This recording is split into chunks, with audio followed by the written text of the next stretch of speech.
Revision, ये आपके लिए रिवीजन के तौर पे काम करेगा पार्लियामेंट चैप्टर के लिए। Okay, so let us start. पहले बात तो हम रिवीजन कर ही लेते हैं स्ट्रेट फॉरवर्ड एमसीक्यूज के थ्रू, उसके बाद आगे बढ़ेंगे। मैच कैसा था सर? मजा है? कौन सा मैच?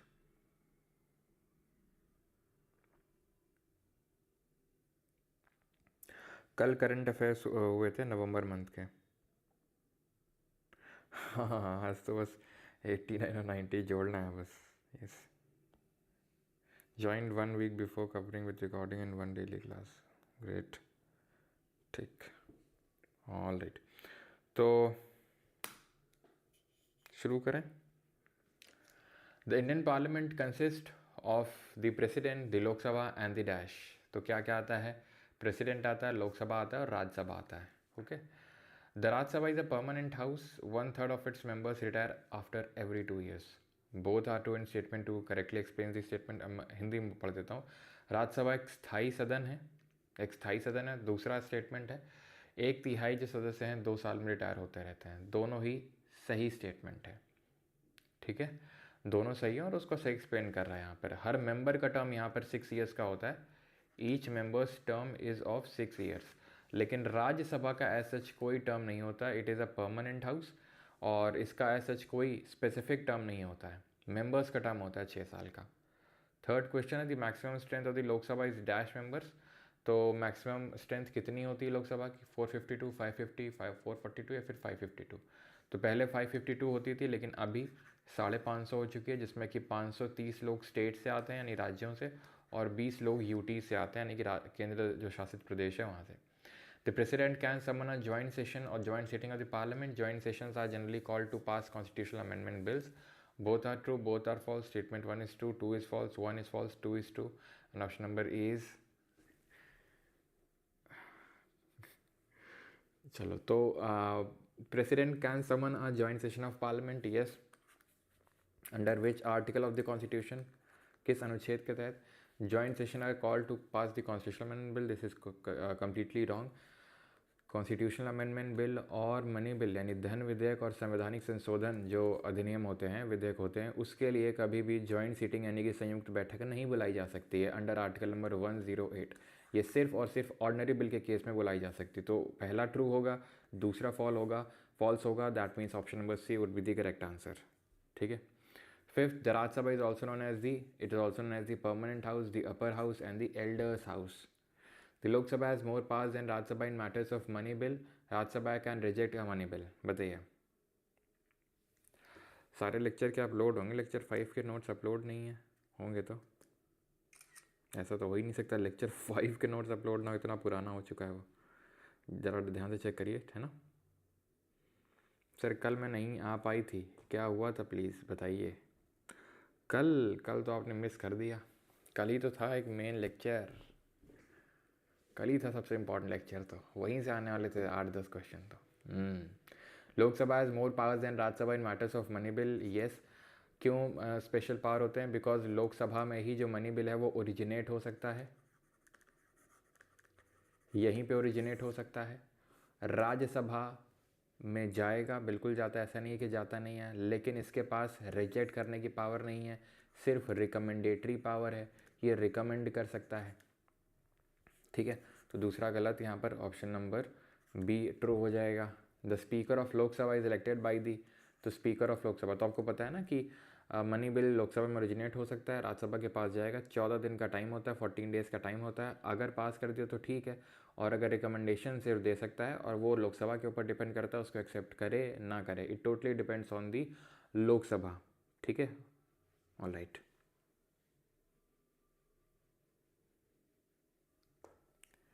अच्छा ऐसा है सुबी मिश्रा जी, ठीक है, चेक करवाते हैं। सर स्ट्रेंजर थिंग्स देख रहे हैं, आज हॉलीडे रख दो। अरे क्यों नहीं, चलो चलो भाई, छुट्टी है आज। अंकेश स्ट्रेंजर थिंग्स देख रहे हैं ना, तो छुट्टी है आज, चलो चलो घर जाओ सभी लोग हैं। अंकेश आखिरकार स्ट्रेंजर थिंग्स देख रहा है, कैसे मतलब विचित्र घटना हो गई है। तो speaker of Lok Sabha elected by, तो कौन इलेक्ट करता है? तो मेंबर्स ऑफ लोकसभा इलेक्ट करेंगे। Only the Lok Sabha can remove the council of ministers through a no confidence motion, ठीक है। Only the Lok Sabha can remove the council of ministers through a, yes, ठीक है। बिकॉज नो कॉन्फिडेंस मोशन हो गया, adjournment motion हो गया, ये राज्यसभा में आ ही नहीं सकते हैं, because they are subject to dissolution of the house. सरकार गिर सकती है और राज्यसभा तो परमानेंट हाउस है, वो तो रिजॉल्व हो नहीं सकता, इसीलिए नो कॉन्फिडेंस मोशन हो गया, आपका एडजर्नमेंट मोशन हो गया, ये सिर्फ लोकसभा में आ सकते हैं। एडजर्नमेंट मोशन याद करो, दो चाहे नो कॉन्फिडेंस मोशन की तरह उसको भी लाने के लिए 50 मेंबर्स का अप्रूवल चाहिए, वो लाया जाता है to raise a urgent matter of public importance. The Rajya Sabha has equal powers in the passage of the no confidence motion. No, it is absolutely wrong. So statement 1 is true. ठीक है। Money bill can be introduced only in the, तो money bill धन विधेयक कहाँ पर introduce किया जा सकता है? इन दी लोकसभा। ठीक है। And the last question is this, maximum gap between the two sessions of the parliament can not be more then the 6 month. 6 महीने से ज़्यादा का टाइम गैप नहीं हो सकता, बिल्कुल ट्रू है ना। 3 सेशंस होते हैं, इसमें एक आता है आपका बजट सेशन, फेब से शुरू होता है टिल अप्रैल तक। ठीक है। देन आपका आता है मानसून सेशन अगस्त के टाइम पे, एंड देन आता है विंटर सेशन। ठीक है, जो कल से शुरू हो चुका है। तो budget session, monsoon session, winter session, जो ये 19 दिन चलेगा। सबसे लंबा ये होता है, सबसे छोटा ये होता है। 2 सेशंस के बीच में मैक्सिमम 6 महीने का गैप हो सकता है, यानी कि रेसेस इसको बोलते हैं, जो गैप होता है उसको रेसेस बोलते हैं। यानी कि मिनिमम 2 सेशन तो हर साल होने ही पड़ेंगे, यानी कि this ensures that parliament meets at least twice a year. So both are true. ठीक है। And the maximum gap between, अब करेक्ट एक्सप्लेनेशन 2 है या नहीं है वो हम कैसे चेक करेंगे? The maximum gap between 2 sessions of parliament can not be more than 6 month because this ensures that the parliament meets at least no. ठीक है, तो करेक्ट एक्सप्लेनेशन नहीं है इसका, क्योंकि बिकॉज लगाने से कोई सेंस निकल नहीं रहा उस बात का। ठीक है, तो करेक्ट एक्सप्लेनेशन नहीं है इसका, क्योंकि बिकॉज लगाने से कोई सेंस निकल नहीं रहा उस बात का। पार्लियामेंट्री कमिटीज़ हम ख़त्म कर चुके हैं, स्टेट से शुरू करेंगे। स्टेट लेजिस्लेचर हम पढ़ेंगे। तो हमने ये देखा था जब पार्ट 5 स्टार्ट किया था कि पार्ट 5 को टोटल 5 चैप्टर्स में, 5 चैप्टर्स में डिवाइड किया गया है, राइट? याद है आपको? पार्ट नंबर 5 जो था कॉन्स्टिट्यूशन का, जो अभी हम पढ़ के आ रहे हैं, उसको 5 चैप्टर्स में डिवाइड किया गया था, जिसमें कि चैप्टर 1 में यूनियन एग्जीक्यूटिव था, चैप्टर 2 में पार्लियामेंट था, चैप्टर 3 में ऑर्डिनेंस था, चैप्टर 4 में सुप्रीम कोर्ट, चैप्टर 5 में कैग। तो ये हम देख चुके हैं। सुप्रीम कोर्ट कल से स्टार्ट करेंगे और फिर कैग भी देखेंगे, कॉन्स्टिट्यूशनल बॉडीज़ वाला जो लेक्चर होगा उसमें। ओके ना, पार्ट 6 इसी तरीके से 6 चैप्टर्स में डिवाइडेड है। कितने चैप्टर्स में? 6 चैप्टर्स में डिवाइडेड है, 152 से लेके 237। जैसे कि अगर हम यहाँ पर बात करें पार्ट नंबर 5, तो ये 52 से शुरू था और 151 तक जा रहा था। तो 151 पे ख़त्म पार्ट 5, तो ये 152 से शुरू होगा, 237 तक जाएगा, जिसमें कि 6 चैप्टर हैं। पहला चैप्टर जो है उसमें सिर्फ एक ही आर्टिकल है और वो है आर्टिकल नंबर 152, जो कि डेफिनेशन की बात करता है। किस चीज़ की डेफिनेशन? स्टेट की डेफिनेशन। तो जब हमने फंडामेंटल राइट यानी मौलिक अधिकार पढ़ा, जब हमने डीपीएसपी यानी राज्य की नीति निर्देशक सिद्धांत पढ़े, तो वहाँ पर हमने देखा कि जो पहला ही आर्टिकल था 12 और 36, दोनों ही बात कर रहे थे स्टेट की डेफिनेशन की, कि जो आप स्टेट वर्ड देखेंगे आगे चल के उसका मतलब क्या है। ठीक है, और उसी तरीके से यहाँ पे मतलब लिखा हुआ है कि 152 में जहाँ पर ये आप पूरा पार्ट 6 में स्टेट लिखा हुआ देखेंगे, यहाँ पर आप वो मत समझ लीजिएगा जो आपने आर्टिकल 12 और 36 में पढ़ा था। ये स्टेट अलग है, दिस स्टेट इज़ डिफरेंट, उसको इसमें मत जोड़िए। ठीक है, तो डेफिनेशन लिखी हुई, defines the term, definition of the term state. ठीक है, then will start from the chapter number 2। ये आपका 153 से स्टार्ट होगा। कहाँ से? आर्टिकल नंबर 153 से। अब जैसे कि मैंने आपको बताया, ठीक है, जैसा कि मैंने आपको ये चीज़ बताई कि आज का लेक्चर हमारा रिवीजन के तौर पे होने वाला है, जो अभी हमने पिछले 2 लेक्चर्स में किया था पार्लियामेंट चैप्टर में। यानी कि जिसने पार्लियामेंट चैप्टर को अच्छे से कर रखा है उसके लिए ये केक वॉक होने वाला है और रिवीजन होने वाला है। क्योंकि सारी चीज़ें जो, सारी तो नहीं लेकिन ज़्यादातर जो चीज़ें हैं पार्ट 5 की, या फिर मैं बोलूँ पार्लियामेंट की, पूरी रेप्लिकेटेड है यहाँ पे, पूरी सेम आपको यहाँ पे देखने को मिलेंगी। सेम तो नहीं लेकिन काफ़ी हद तक सिमिलर देखने को मिलेंगी।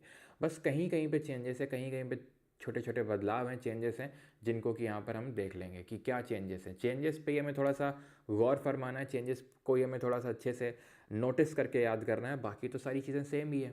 क्या करना है आपको? कुछ नहीं। और ठीक है, तो चैप्टर, ठीक है, जो भी हम अभी स्टार्ट करेंगे चैप्टर 2, ठीक है, देन चैप्टर 3, चैप्टर 4, इस तरीके से इसमें भी देखेंगे। ठीक है, अभी पहले आप ये ज़रा समझ लो ठीक है, पहले आप जरा ये समझ लो कि किस तरीके से हम यहाँ पर आर्टिकल्स को देखने वाले हैं। बहुत आसान इसलिए मैंने बोला क्योंकि जो भी हमने यहाँ पर आर्टिकल्स में देखी थी चीज़ें, ठीक है, उसमें सिर्फ हमें 89 ऐड कर देना है, तो हमें रिस्पेक्टिव पार्ट 6 का क्लॉज पार्ट 6 का आर्टिकल मिल जाएगा। Okay, alright. और ये कब तक करना है? ये करना है आर्टिकल नंबर 111 तक, और आर्टिकल नंबर 112 से लेकर 213 तक हमें 90 जोड़ देना है। करस्पॉन्डिंग आर्टिकल हमें मिल जाएगा स्टेट लेजिस्लेचर का। हो सकता है चीज़ ना समझ में आ रही हो, कोई बात नहीं, समझ में आ जाएगी अभी, ठीक है। की रिप्लेसमेंट्स क्या नोटिस करने हैं आपको कि वहाँ पे जो हम पढ़ रहे थे प्रेसिडेंट, तो प्रेसिडेंट का यहाँ पर जो पैरेलल हो जाएगा वो गवर्नर हो जाएगा। वहाँ पर हमने पढ़ा पार्लियामेंट, तो वैसे यहाँ हो जाएगा स्टेट लेजिस्लेचर। वहाँ पर हमने पढ़ा प्राइम मिनिस्टर, तो वैसे ही यहाँ हो जाएगा चीफ मिनिस्टर। वहाँ पर हमने देखा काउंसिल ऑफ मिनिस्टर्स यूनियन का, तो वैसे यहाँ पे स्टेट का काउंसिल ऑफ मिनिस्टर होता है। जैसे वहाँ पर अटॉर्नी जनरल था, तो यहाँ पर एडवोकेट जनरल है। जैसे वहाँ कंसोलिडेटेड फंड ऑफ इंडिया था, तो वैसे यहाँ पर कंसोलिडेटेड फंड ऑफ स्टेट होगा। सिंपल ना। तो चैप्टर 1 हमने देख लिया, जो कि एक तरीके से डिफाइन कर रहा था, इसको हम जनरल भी बोल देते हैं। अब चैप्टर 2 में हम देखेंगे दी एग्जीक्यूटिव। जैसे कि हमने यूनियन एग्जीक्यूटिव देखी थी, उसी तरीके से स्टेट एग्जीक्यूटिव होती है। अब मैं आपसे बोलता हूँ कि आप आंखें बंद करो अपनी अभी और रिकॉल करो कि तुमने यूनियन एग्जीक्यूटिव में क्या क्या पढ़ा था। रिकॉल करो जल्दी से। कर लिया? चलो, तब आप अपनी आंखें खोल सकते हो। तो चैप्टर 2 जो कि स्टेट एग्जीक्यूटिव से डील करता है, आर्टिकल नंबर 153 से 167 के बीच में दिया हुआ है, जिसमें कि आपका गवर्नर आएगा। जैसे वहाँ कौन था? जैसे वहाँ पर था आपका प्रेसिडेंट, वहाँ पे था आपका वाइस प्रेसिडेंट, वहाँ पे था आपका पीएम और उसकी काउंसिल ऑफ मिनिस्टर्स, और था अटॉर्नी जनरल। तो प्रेसिडेंट का पैरेलल यहाँ क्या होता है? गवर्नर होता है। पीएम और काउंसिल ऑफ मिनिस्टर का क्या हो जाएगा? सीएम, यानी चीफ मिनिस्टर और काउंसिल ऑफ मिनिस्टर्स। और अटॉर्नी जनरल का हो जाएगा एडवोकेट जनरल। जैसे वहाँ पर वाइस प्रेसिडेंट होता है, वैसे यहाँ पर वाइस गवर्नर करके कोई नहीं होता है, ठीक है। तो ये चीज़ ध्यान रखना है। तो इसमें गवर्नर आएगा, सीएम, काउंसिल ऑफ मिनिस्टर और एडवोकेट जनरल, यानी कि राज्यपाल, मुख्यमंत्री, मंत्रिपरिषद और महाधिवक्ता, ये सब आएंगे। 153 there shall be a governor for each state, यानी कि जो पहला आर्टिकल है, यानी कि अभी हमने देखा कि जो स्टेट एग्जीक्यूटिव है वो कहाँ से स्टार्ट होता है? 153 से, एंड इट गोज टिल 167। तो 153 से हमारा गवर्नर, जैसे कि जब यूनियन एग्जीक्यूटिव शुरू हो रहा था आर्टिकल 52 से, तो आर्टिकल 52 से कौन स्टार्ट हो रहा था? वहाँ पे स्टार्टिंग हो रही थी प्रेसिडेंट की। तो उसी तरीके से यहाँ पर गवर्नर की स्टार्टिंग होगी। तो हर राज्य में एक राज्यपाल होगा। There shall be a governor for each state, ठीक। 7वें अमेंडमेंट ने एक चीज़ को लेकर और प्रोविजन, एक स्पेसिफिकेशंस दिए, and that were with regard to कि मल्टीपल स्टेट का कॉमन गवर्नर हो सकता है। जैसे कि मणिपुर और नागालैंड में भी कॉमन गवर्नर है। बता सकते हैं अभी कौन गवर्नर है? अभी तक महाराष्ट्र, गुजरात में कॉमन गवर्नर थे, क्योंकि कई बार ऐसा होता है कि जैसे मान लो कि कहीं के गवर्नर का कुछ रिज़ाइन हो गया, डेथ हो गई, कुछ तो हटा दिया गया, वो वेकेंट हो गई उनकी पोजीशन, तो साइड वाला जो स्टेट होता है उसके गवर्नर को बोल दिया जाता है कि आप इस स्टेट को भी देख लेना। काम क्या ही होता है गवर्नर का? फीता काटना और ठप्पा मारना और एक तरीके से साइन करना, बस। तो वो काम जो है वो मल्टीपल स्टेट्स के लिए भी कर सकता है आराम से, तो ऐसा कोई इशू नहीं होता। तो 7th जो अमेंडमेंट था, जिसने कि पार्ट 7 ऑफ कॉन्स्टिट्यूशन को भी रिपील किया था, संविधान के भाग 7 को भी हटाने का काम किया था, उसी ने इसको लेके प्रोविज़न भी प्रोवाइड किया। पहले से थे कुछ प्रोविज़न जो कॉमन गवर्नर की बात करते थे, लेकिन इसने और उनको स्पष्ट रूप से यहाँ पर अंकित किया आर्टिकल 153 में 7th अमेंडमेंट ने। 154 की अगर बात करेंगे तो एग्जीक्यूटिव पावर ऑफ स्टेट बोलता है। याद करो, अब तुम पता है कैसे रिकॉल करो, तुम पता है कैसे तुम पैरेलल्स ड्रॉ करोगे?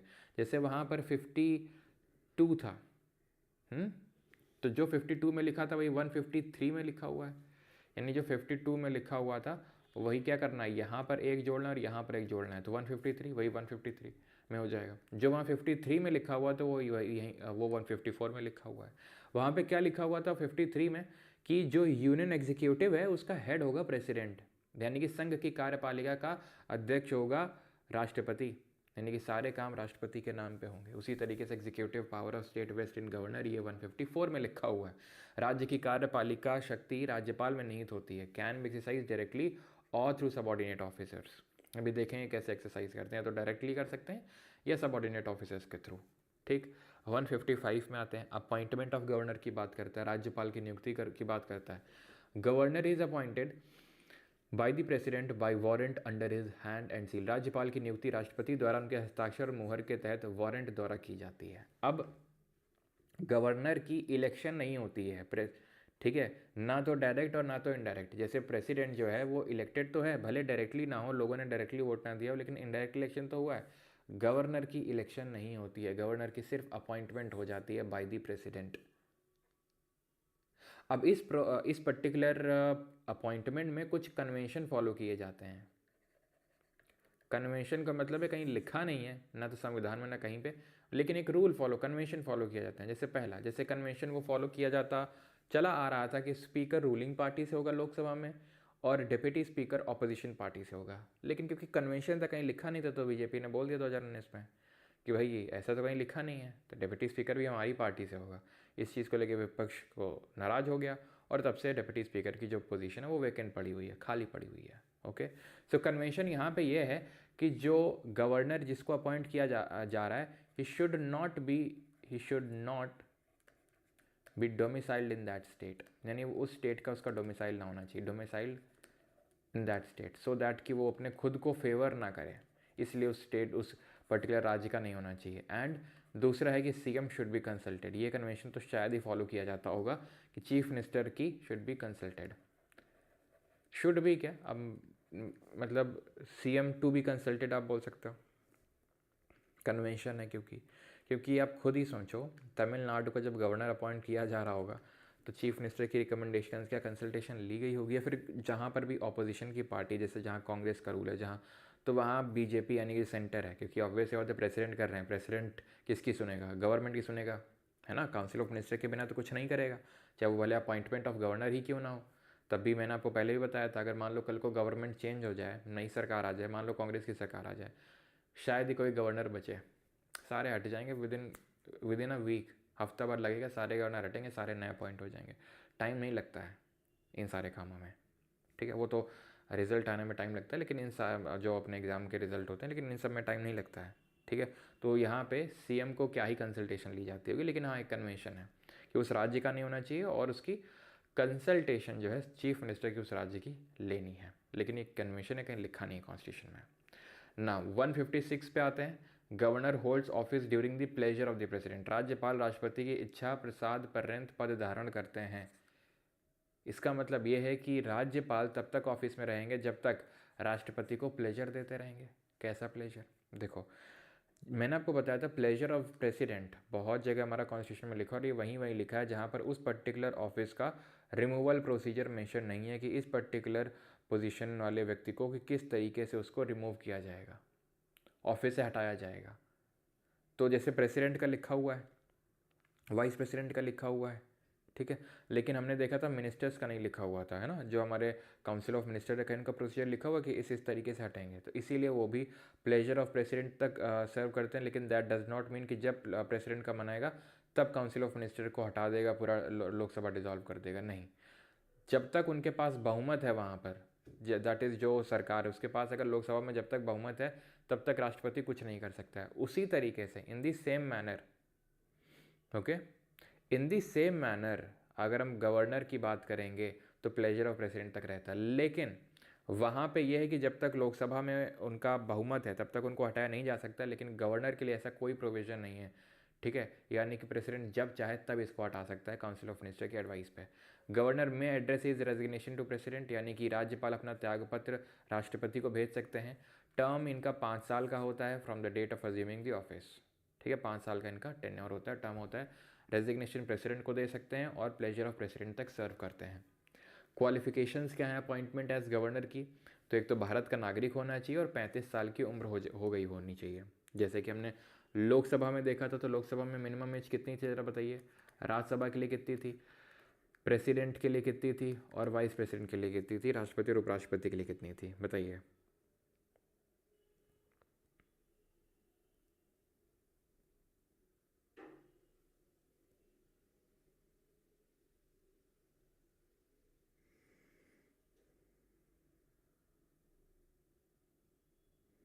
अरिजीत मोहंता जी मेंस क्लास क्यों नहीं हो रहा है, आप जाके टेलीग्राम ग्रुप पे भी तो देखो, टेलीग्राम ग्रुप में हो कि नहीं हो आप। मैंने लाइव लिया था अभी परसों और रिकॉर्डिंग भी शेयर किया था उस लाइव का।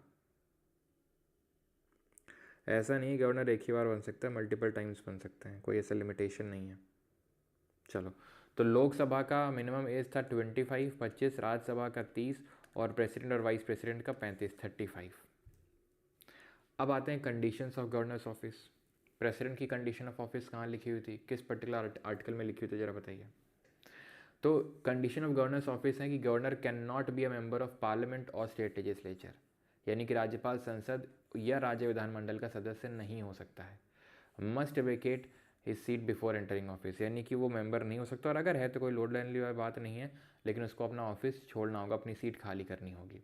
Governor can not hold any office of profit, यानी राज्यपाल कोई लाभकारी पद नहीं धारण कर सकता है, ना तो यूनियन गवर्नमेंट यानी सेंट्रल गवर्नमेंट में और ना ही स्टेट गवर्नमेंट के अंडर में कोई ऑफिस ऑफ प्रॉफिट नहीं होल्ड कर सकता है। और इसके रिगार्डिंग मैंने डिटेल में पहले हम लोग चर्चा कर चुके हैं, तो फिर से नहीं करेंगे, है ना, कि ऑफिस ऑफ प्रॉफिट क्या होता है, क्या संविधान में क्या ये डिफाइंड है, तो आंसर इज नो।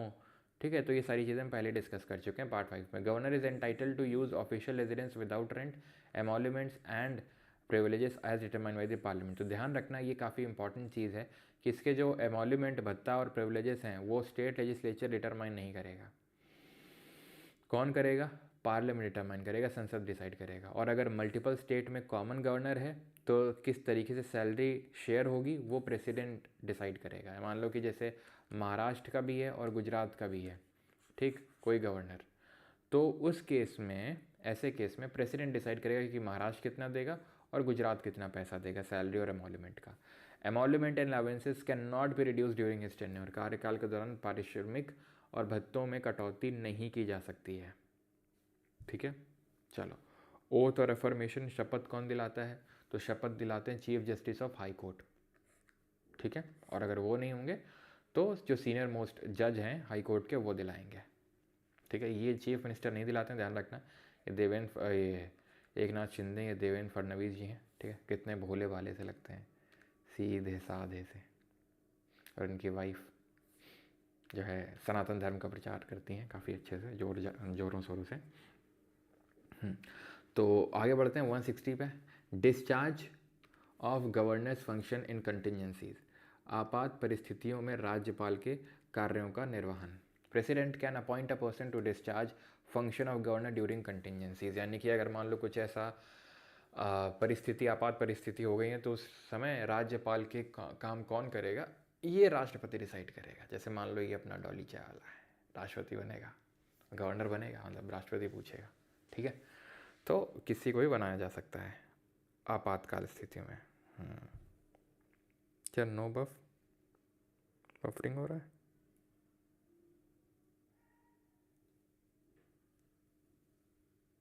बताओ बताओ बताओ बताओ बताओ, बफरिंग हो रहा है क्या?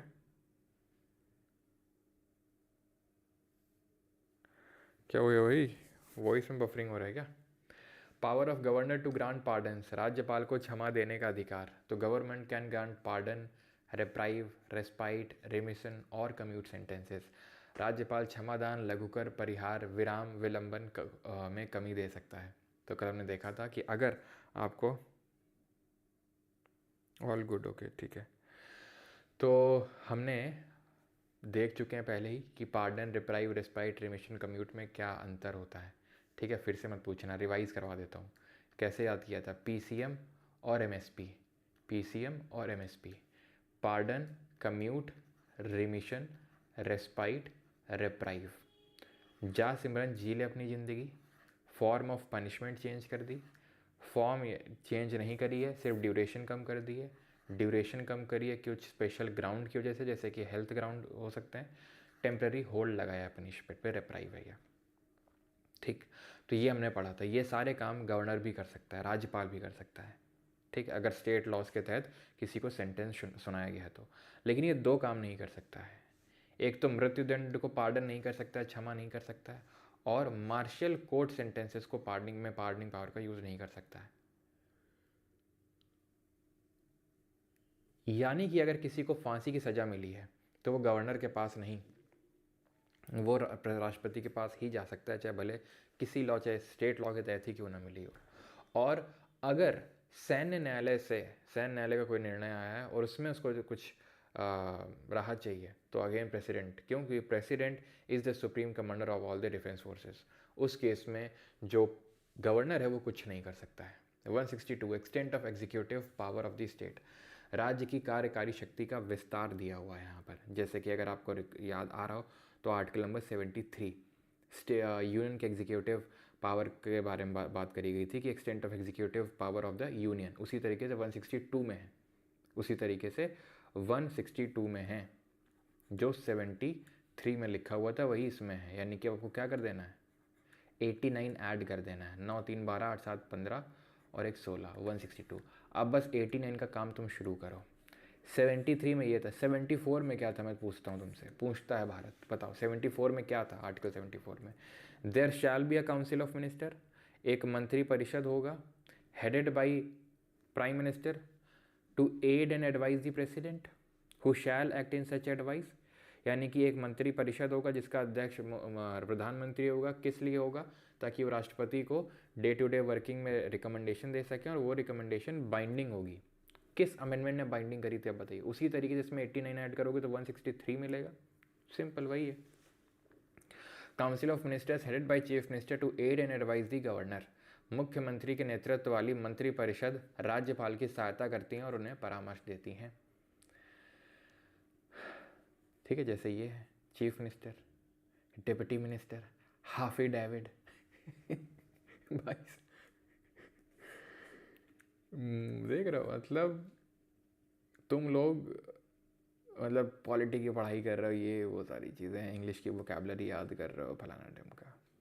भाई डिप्टी मिनिस्टर है, even he can't speak, even he can't pronounce the word affidavit correctly, Hafi David. ठीक है, और चलो एक वो वर्ड की बात नहीं है कि भाई इंग्लिश का एक वर्ड प्रोनाउंस नहीं कर रहा, is not able to pronounce the word, not because कि मतलब ज़मीन से जुड़े हुए नहीं, वो सारी चीज़ें। पहली बात तो डिप्टी चीफ मिनिस्टर है बिकॉज ही इज़ नॉट, मतलब बहुत इन पे एलिगेशंस लगते हैं एंड दैट आर कि ये अपनी फर्जी डिग्री दिखाते हैं।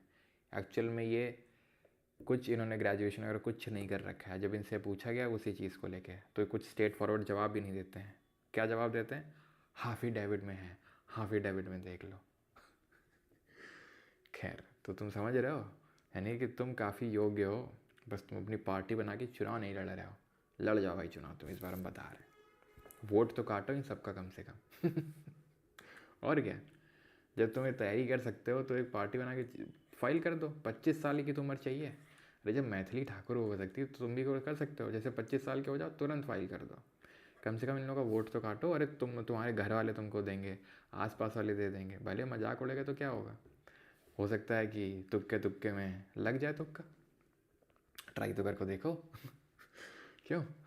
तो council of minister to aid and advise the governor, लेकिन ध्यान ये रखना है, जैसे मैंने अभी आपसे अमेंडमेंट पूछा था, तो it was 42nd constitutional amendment, 42वां संविधान संशोधन था, जिसको मिनी कॉन्स्टिट्यूशन बोलते हैं। इसने क्या किया था कि एडवाइस बाइंडिंग कर दी थी कि प्रेसिडेंट को जो एडवाइस मिलेगी वो बाइंडिंग नेचर की है। फिर 44th अमेंडमेंट ने बोला था, 44th अमेंडमेंट ने बोला था क्या, कि एक बार एडवाइस लौटाई जा सकती है, लेकिन जो दोबारा एडवाइस आएगी वो बाइंडिंग है। लेकिन इस तरह का बाइंडेशन कुछ नहीं किया गया था स्टेट के केस में। गवर्नर के केस में ऐसा कोई एडवाइस बाइंडिंग नहीं होती। 42nd अमेंडमेंट ने जो बाइंडिंग करी थी वो सिर्फ यूनियन के लिए करी थी, यहाँ पे नहीं। ठीक है, पंचायत से शुरू करते हैं। नहीं, बड़ा सोचो, राजा बनना है कि नहीं बनना है क्यों वॉइस कट हो रहा है, पता नहीं यार। टेस्ट टॉपर्स लास्ट में बताएंगे, याद कराना। हाँ, काफ़ी सारे क्रिमिनल केसेस भी लगे हुए हैं। अच्छा, हमारे नेता आप होंगे, अच्छा। सर आप पार्टी बनाओ, विल सपोर्ट समरजीत, बिल्कुल। शुरुआत हम करें, अच्छा। अब है क्या ना, हमने फेस रिवील नहीं किया है, दिक्कत ये बात की है। फेस रिवील अगर किया होता तो कर लेते। देखो इस लड़के को, नहीं तुम देखो इस लड़के को, कितनी उम्र होगी ऐसी, 27 साल 28 साल मैक्सिमम। भाई एमएलए नहीं, सीधा मिनिस्टर बन गया है बिना एमएलए बने। अब क्या बनेगा, पहले ही एमएलसी बनेगा, पहले ही एमएलसी बनेगा और मिनिस्टर बन जाएगा। क्यों, क्योंकि ये देखो 164। A minister who is not elected as MLA or MLC within 6 consecutive months ceases to be minister। अच्छा, और देख रहे हो, मतलब बताने का तरीका देखो, लिखने का तरीका देखो। अच्छा ऐसा है, अगर कोई 6 महीने तक मिनिस्टर ना बना तो वो अगर मेंबर ना बना तो मिनिस्टरशिप चली जाएगी उसकी। हाँ, काफ़ी स्ट्रिक्ट रूल्स हैं मतलब। अरे भैया इस तरह से देखो कि कोई भी मिनिस्टर बन सकता है, कोई भी मिनिस्टर बन सकता है बिना विधायक हुए भी, बिना एमएलए और एमएलसी हुए भी, लेकिन 6 महीने के अंदर उसको किसी हाउस की मेंबरशिप ले लेनी। अब इनके पप्पा मम्मी दोनों विधायक ठहरे, एमएलसी तो बन ही जाएंगे। पागल थोड़ी ना, जो ऐसे ही बना दिए, कुछ समझ समझ के बनाए होंगे कि भाई पहले बना देते फिर एमएलसी के रूट से डाल देंगे। अरे भाई बिहार का विकास भी तो करना है, मतलब धर्म की रक्षा तुम करोगे लेकिन बिहार का विकास कौन करेगा? धर्म की रक्षा से विकास ये करेंगे। बिहार को गतिशील बनाना है कि नहीं बनाना है? अब ठीक है, जो हुआ बिहार में, ये हाफिडाविट पास करेंगे, ये बिहार में जो भी अभी तक इनका एक्सपीरियंस रहा है ग्राउंड लेवल पे, जो उन्होंने काम किया है, लोगों के लिए मेहनत करी है, तो वो अब दिखेगा बिहार में, है कि नहीं? हाँ अच्छा, फेसलेस लड़िए, अच्छा अच्छा, हाँ फेसलेस लड़ लेते हैं, ये भी बात सही। बात तो सही है ये भी।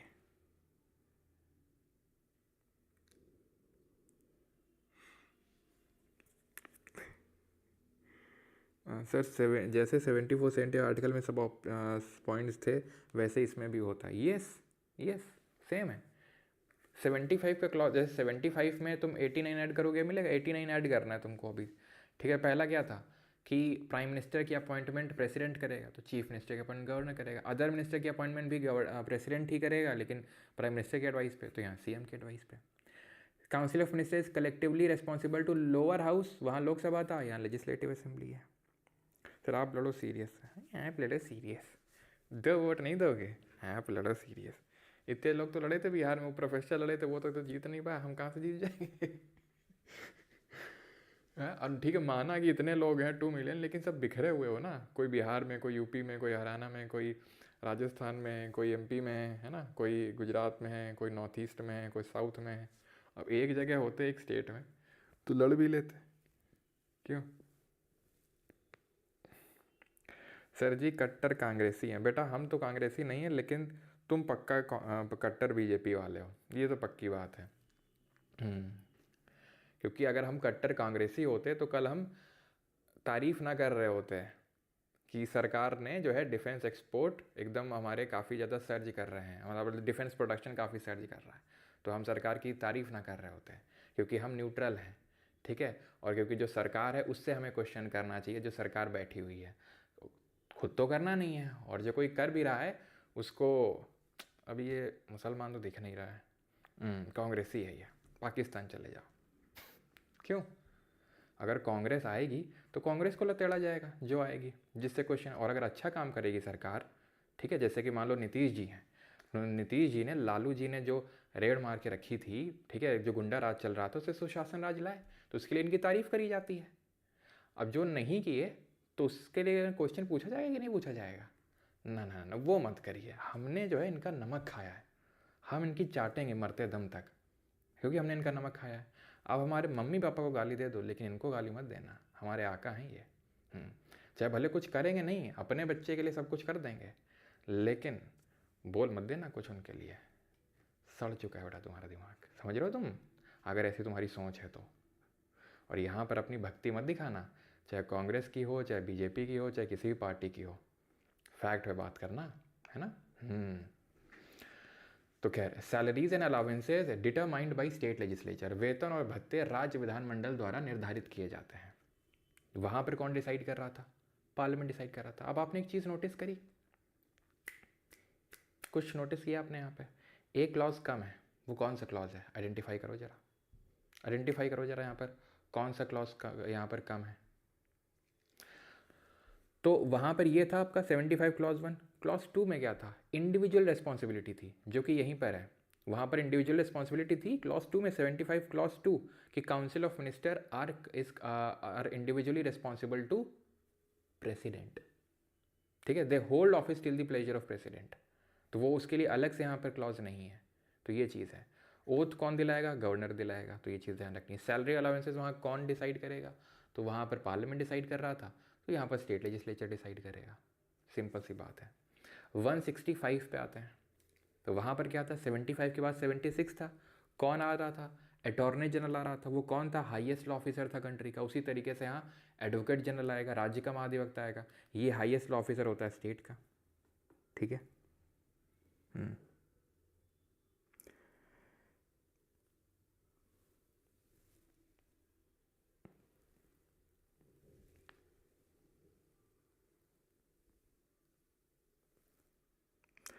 सर स्पीकर रिज़ाइन किसको देता है 2019 के बाद? तो मैंने बताया था स्पीकर वाला समीर जैन जी सेक्रेटरी को देगा।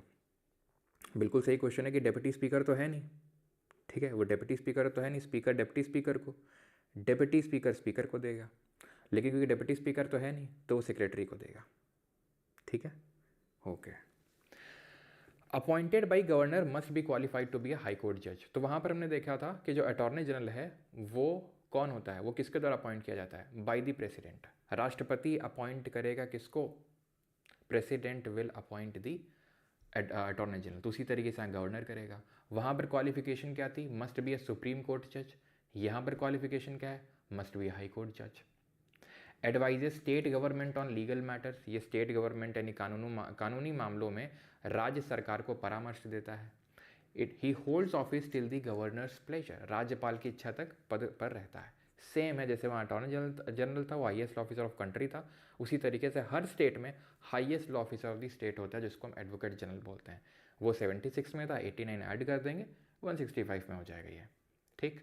166 में आते हैं, जैसे वहाँ पर अब पता है आपको क्या करना चाहिए। जैसे ये 76 का पैरेलल है तो उसके बाद 77 आया था, उसमें क्या लिखा हुआ था? Conduct of business. Conduct of business यानी कि जो बिजनेस है यूनियन का, सेंटर का, वो कौन कंडक्ट करेगा, किसके नाम पे होगा? प्रेसिडेंट जी के नाम पे होगा, राष्ट्रपति जी के नाम पे होगा। तो वैसे ही यहाँ पर आपको 77 में जब आप 89 ऐड करोगे तो आपको मिलेगा 166। तो conduct of business of state government होगा, राज्य सरकार का कार्य संचालन होगा, ठीक है। तो all executive actions must be expressed in the name of governor. सभी कार्यकारी कार्रवाई राज्यपाल के नाम से व्यक्त की जानी चाहिए।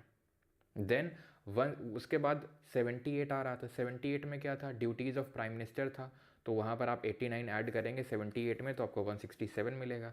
यहाँ ड्यूटीज़ ऑफ चीफ मिनिस्टर दी हुई है, मुख्यमंत्री के कर्तव्य दिए हुए हैं, ठीक है, सिंपल। और जो भी प्राइम मिनिस्टर की ड्यूटीज़ थी, क्या प्राइम मिनिस्टर की ड्यूटी थी? कि एज अ लिंकेज के तौर पे एक्ट करना है काउंसिल ऑफ मिनिस्टर यानी मंत्रिपरिषद और किसके बीच में? प्रेसिडेंट के बीच में, राष्ट्रपति के बीच में। उसी तरीके से जो चीफ मिनिस्टर है वो काउंसिल ऑफ मिनिस्टर और गवर्नर के बीच में लिंकेज एक्ट के तौर पे एक्ट करेगा। किसने लिंच पिन ऑफ गवर्नमेंट बोला था प्राइम मिनिस्टर को? बताइए कमेंट्स में। अब यहाँ से खत्म हो जाता है आपका स्टेट एग्जीक्यूटिव।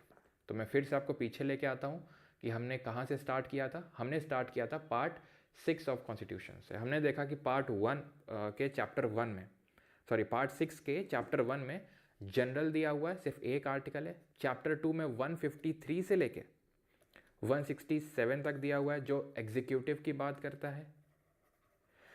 अब हम स्टार्ट करेंगे चैप्टर नंबर 3 जो बात करेगा स्टेट लेजिस्लेचर की। स्टेट लेजिस्लेचर की कहाँ से लेके कहाँ तक? 168 से लेके 212 तक, 212 तक, 212 तक, ठीक है। 123 में हमने क्या पढ़ा था? ऑर्डिनेंस, ठीक है।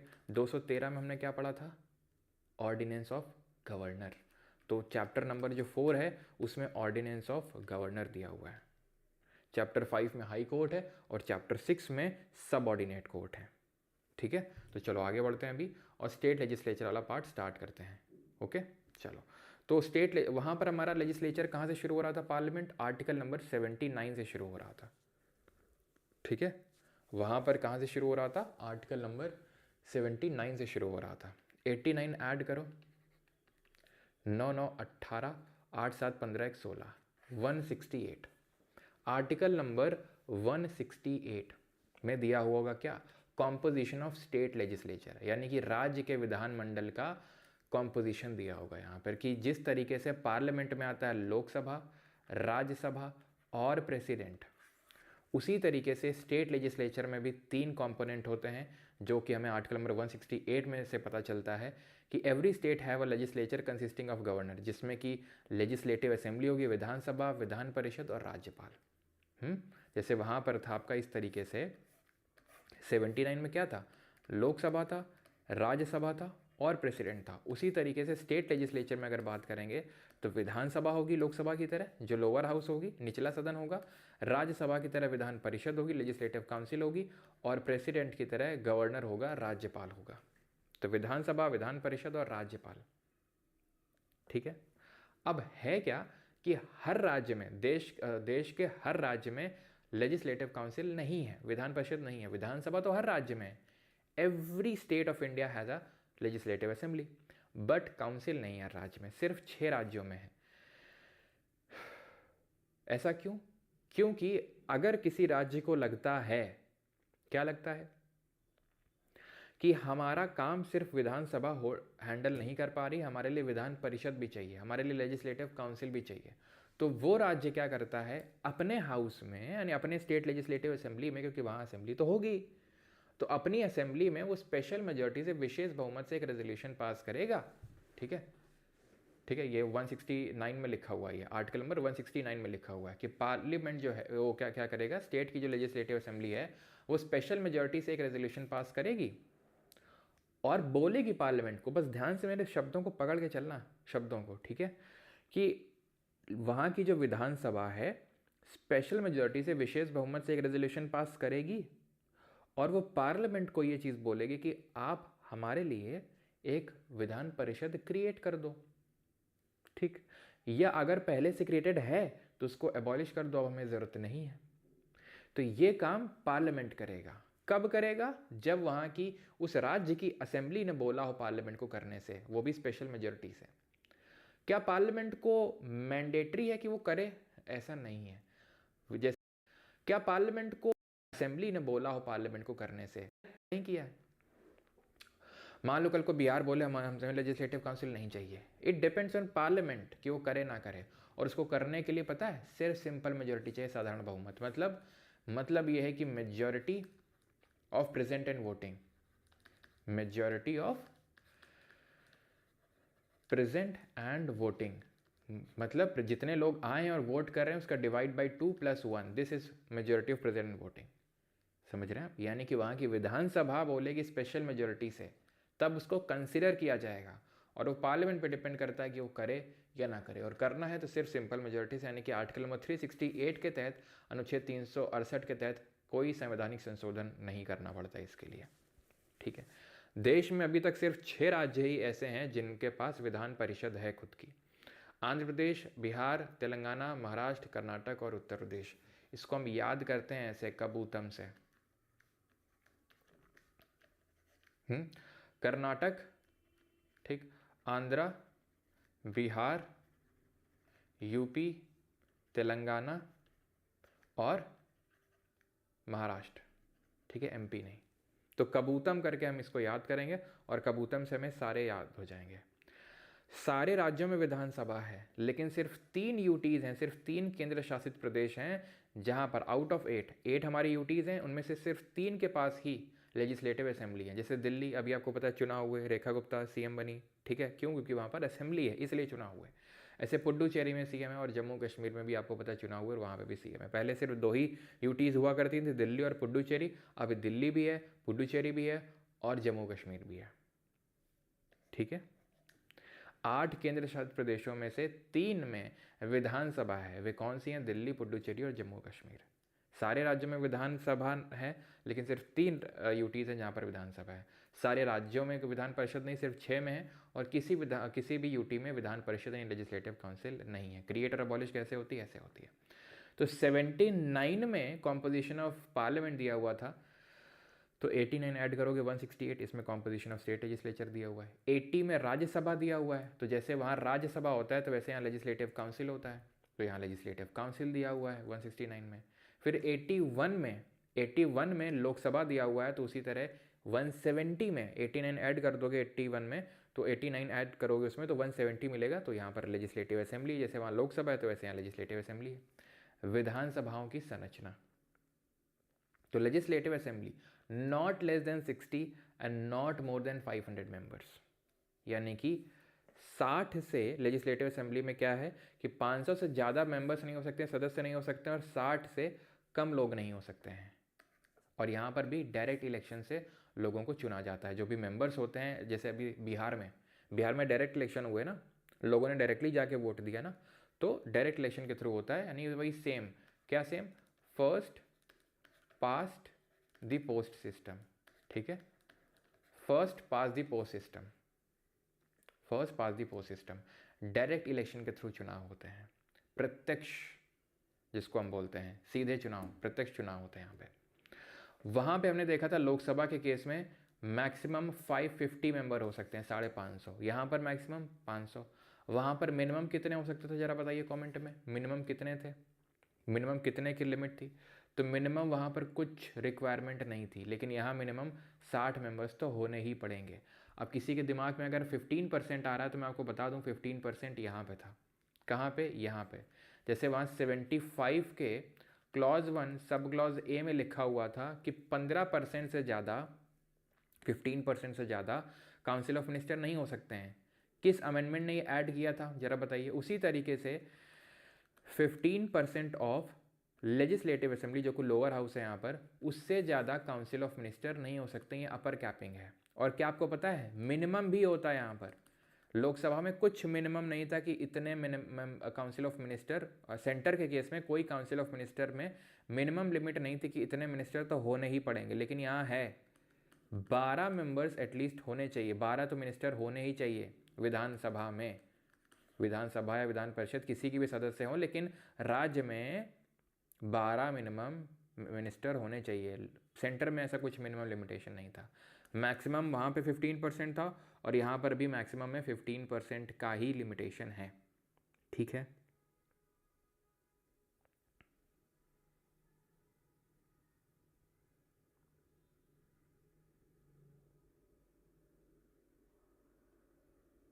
ऑलराइट, ठीक है, क्लियर है? तो 15% की यहाँ पर कैपिंग है, जैसे कि सेंटर के केस में थी, वहाँ लोकसभा का 15%, तो यहाँ विधानसभा का।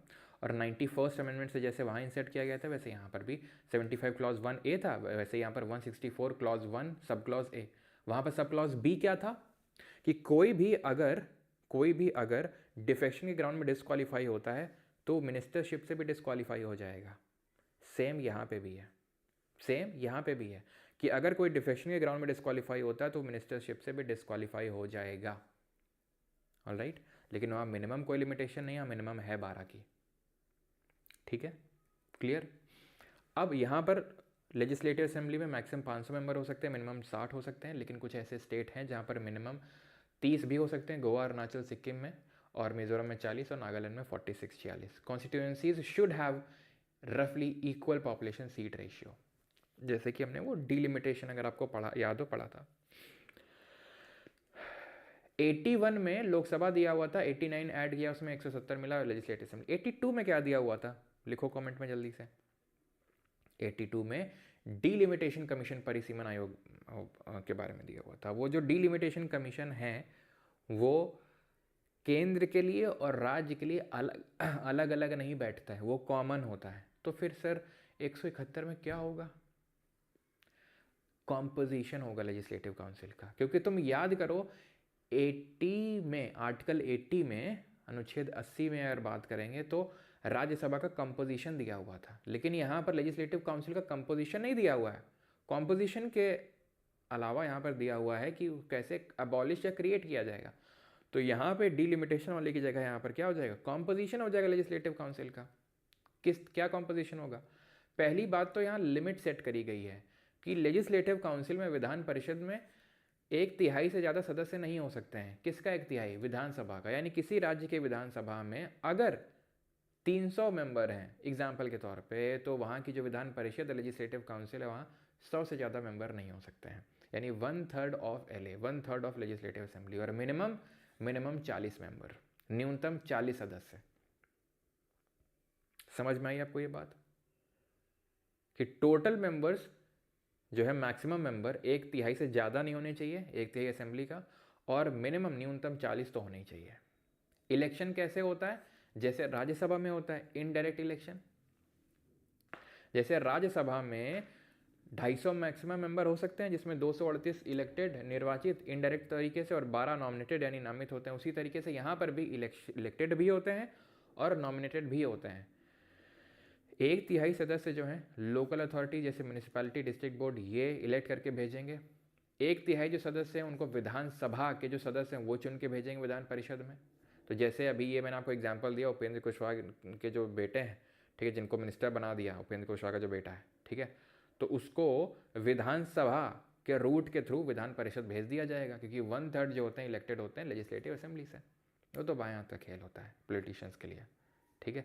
1/12 जो मेंबर्स हैं वो इलेक्टेड बाई ग्रेजुएट्स, यानी कि जो एटलीस्ट 3 साल के जो ग्रेजुएट्स होते हैं वो इलेक्ट करके भेजते हैं। 1/12 जो होते हैं elected by teachers with at least 3 years of experience.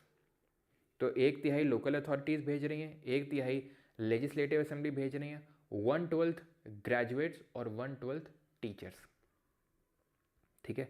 तो ये कितने हो गए, 5/6 हो गई है। अब बचे कितने, 1/6, 1/6। They are nominated by the governor. ये 1/6 राज्यपाल द्वारा नामांकित किए जाते हैं। जैसे कि 12 मेंबर्स को प्रेसिडेंट नॉमिनेट कर रहा था राज्यसभा में, किस फील्ड में, literature, science, art, social service में। उसी तरीके से यहाँ literature, science, art, social service और कोऑपरेटिव सोसाइटी में, यानी कि आपका साहित्य, विज्ञान, कला, सहकारी आंदोलन, सामाजिक सेवा। तो ये आपका साहित्य हो गया, विज्ञान हो गया, कला हो गया और सामाजिक सेवा हो गई। और ये जो सहकारी आंदोलन है, कोऑपरेटिव सोसाइटी, ये एक एक्स्ट्रा है जिसको कि 97th अमेंडमेंट से ऐड किया गया था, ध्यान रखना। तो वहाँ पे लिसैस था, यहाँ लिसैस प्लस कोऑपरेटिव सोसाइटी है, खत्म ये चीज़। तो 5/6 member are elected and 1/6 are nominated by governor in this field, लिसैस प्लस कोऑपरेटिव सोसाइटी या कोऑपरेटिव मूवमेंट, ठीक है, कोऑपरेटिव मूवमेंट में जो इन्वॉल्व हो। अब 83 में क्या था सर, 83 में था ड्यूरेशन ऑफ पार्लियामेंट, ड्यूरेशन था ना उनका हाउसेस का। तो 189 ऐड करो तो उसमें 170, तो 172 मिलेगा। वैसे इनका ड्यूरेशन है। लोकसभा का ड्यूरेशन कितना था, 5 साल, तो इसका 5 साल है, unless dissolve earlier. Legislative council, वहाँ पर राज्यसभा का कितना था, कोई टेन्योर नहीं था। राज्यसभा तो परमानेंट हाउस होता है, उसके 1/3 सदस्य अगर 2 साल में रिटायर होते रहते हैं, तो 1/3 members retire after every 2 years। Hence term is equal to 6 years। जो कार्यकाल है ये 6 साल का हो जाएगा, ठीक है। 173, अब हमने क्या देखा, 83 में जो लिखा हुआ था वही 172 में। 84 में क्या लिखा हुआ था, 84 में लिखा हुआ था क्वालिफिकेशन, तो यहाँ पर 173 में क्वालिफिकेशन है, 89 ऐड कर दो। Must be a citizen of India. Lok Sabha का चुनाव लड़ने के लिए 25 साल, तो वैसे विधानसभा का चुनाव लड़ने के लिए 25 साल। राज्यसभा का चुनाव लड़ने के लिए 30 साल, तो वैसे यहाँ विधान परिषद का चुनाव लड़ने के लिए 30 साल। Must possess other qualifications prescribed by parliament, अगर कोई और क्वालिफिकेशंस कर रखी है। Then 85 other qualifications prescribed by parliament, अगर कोई और क्वालिफिकेशंस कर रखी है। देन 85 में क्या था, वहाँ पे सेशन प्रोरोगेशन डिसोल्यूशन था, तो वैसे यहाँ 174 में है वही। वहाँ पर कौन सेशन को समन कर रहा था, प्रेसिडेंट। प्रोरोग कौन कर रहा था, प्रेसिडेंट। लोकसभा को डिसॉल्व कौन कर रहा था, प्रेसिडेंट। तो वही सारे काम यहाँ गवर्नर करेगा, समन करना, प्रोरोग करना, लेजिस्लेटिव असेंबली को डिसॉल्व करना, वो सारे काम गवर्नर करेगा, ठीक। जैसे वहाँ मैक्सिमम गैप 6 महीने हो सकता है, वैसे यहाँ पर भी जो रेसेस का टाइम पीरियड है वो 6 महीने से ज़्यादा का नहीं हो सकता, अधिकतम जो अंतराल है। वैसे वहाँ पे 3 सेशन होते हैं, वैसे यहाँ पे भी 3 सेशन होते हैं। बजट सत्र होता है, मानसून सत्र होता है और शीतकालीन सत्र होता है। देन वहाँ पर 86 में क्या था, 86 अगर आपको याद हो रहा हो तो प्रेसिडेंट का एड्रेस था, मैसेज था कि वो राष्ट्रपति कोई भी संदेश भिजवा सकता है हाउस के लिए, वैसे यहाँ राज्यपाल भिजवा सकता है कोई भी संदेश। 87 में क्या था, जिसको मोशन ऑफ थैंक्स बोल रहे थे, जो स्पेशल एड्रेस था प्रेसिडेंट का, यानी कि राष्ट्रपति का विशेष संबोधन था। कब हो रहा था राष्ट्रपति का विशेष संबोधन, जब वो दोनों हाउसेस साथ में बैठे हुए हैं, दोनों हाउसेस के सारे मेंबर्स बैठे हुए हैं, राष्ट्रपति सरकार की नीतियों के बारे में बता रहा है कि सरकार ने क्या क्या काम किया है और आगे क्या क्या सरकार काम करेगी, वो सारी नीतियों के बारे में वहाँ राष्ट्रपति बैठ के बताता है। उसी तरीके से जो राज्यपाल है वो बताएगा, अगर 2 हाउसेस है तो दोनों को बताएगा, नहीं तो एक को बताएगा। जैसे हमने देखा ये यहाँ पर इन 6 राज्यों में क्या है, दोनों हाउसेज हैं, तो इन राज्यों को हम बोलेंगे कि यहाँ बाई कैमरल लेजिस्लेचर है, द्विसदनीय विधानमंडल है, ठीक है। तो यहाँ दोनों हाउसेज साथ में होंगे, यानी एक है तो एक ही होगा। जैसे वहाँ पे स्पेशल एड्रेस था 87 में, 87 में 89 ऐड करोगे तो 176 में स्पेशल एड्रेस बाई गवर्नर होगा। देन 88 में क्या था, रिकॉल करो। 88 में, तुम मेरे स्लाइड को चेंज करने से पहले रिकॉल कर लिया करो अपने आप से कि 88 में क्या दिया हुआ था। तो वहाँ दिया हुआ था कि मिनिस्टर्स के राइट क्या है, मिनिस्टर और अटॉर्नी जनरल के। तो ये अधिकार है कि वो किसी भी सदन में जाके बोल सकते हैं, ठीक है, प्रोसीडिंग्स में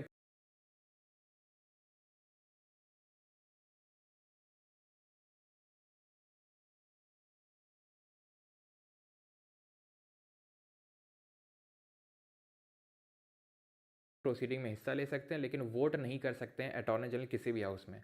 और मिनिस्टर सिर्फ उसी हाउस में वोट कर सकते हैं जिसके वो मेंबर होंगे, उसी तरीके से यहाँ पर भी है 177 में कि किसी भी हाउस में जाके बोल सकते हैं मिनिस्टर्स और अटॉर्नी जनरल, लेकिन वोट उसी हाउस में करेंगे जिसके मेंबर होंगे, क्योंकि एडवोकेट जनरल किसी भी हाउस का मेंबर नहीं होता, इसीलिए वो किसी भी हाउस में वोट नहीं कर सकता है। ठीक, देन आप करो, आगे मत देखा करो, मैं फिर से बता रहा हूँ, खुद से पहले रिकॉल करो अगर आपको इफेक्टिव रिविजन करना है तो। ठीक है, ऑलराइट। देन आपका आता है 89, 89 में क्या था, ऑफिसर्स शुरू हो गए थे, याद करो ऑफिसर शुरू हो गए थे। अब यहाँ पे कैच है, क्या कैच है? ठीक है, वॉइस अभी आ रही होगा, ठीक है, आ रही होगी।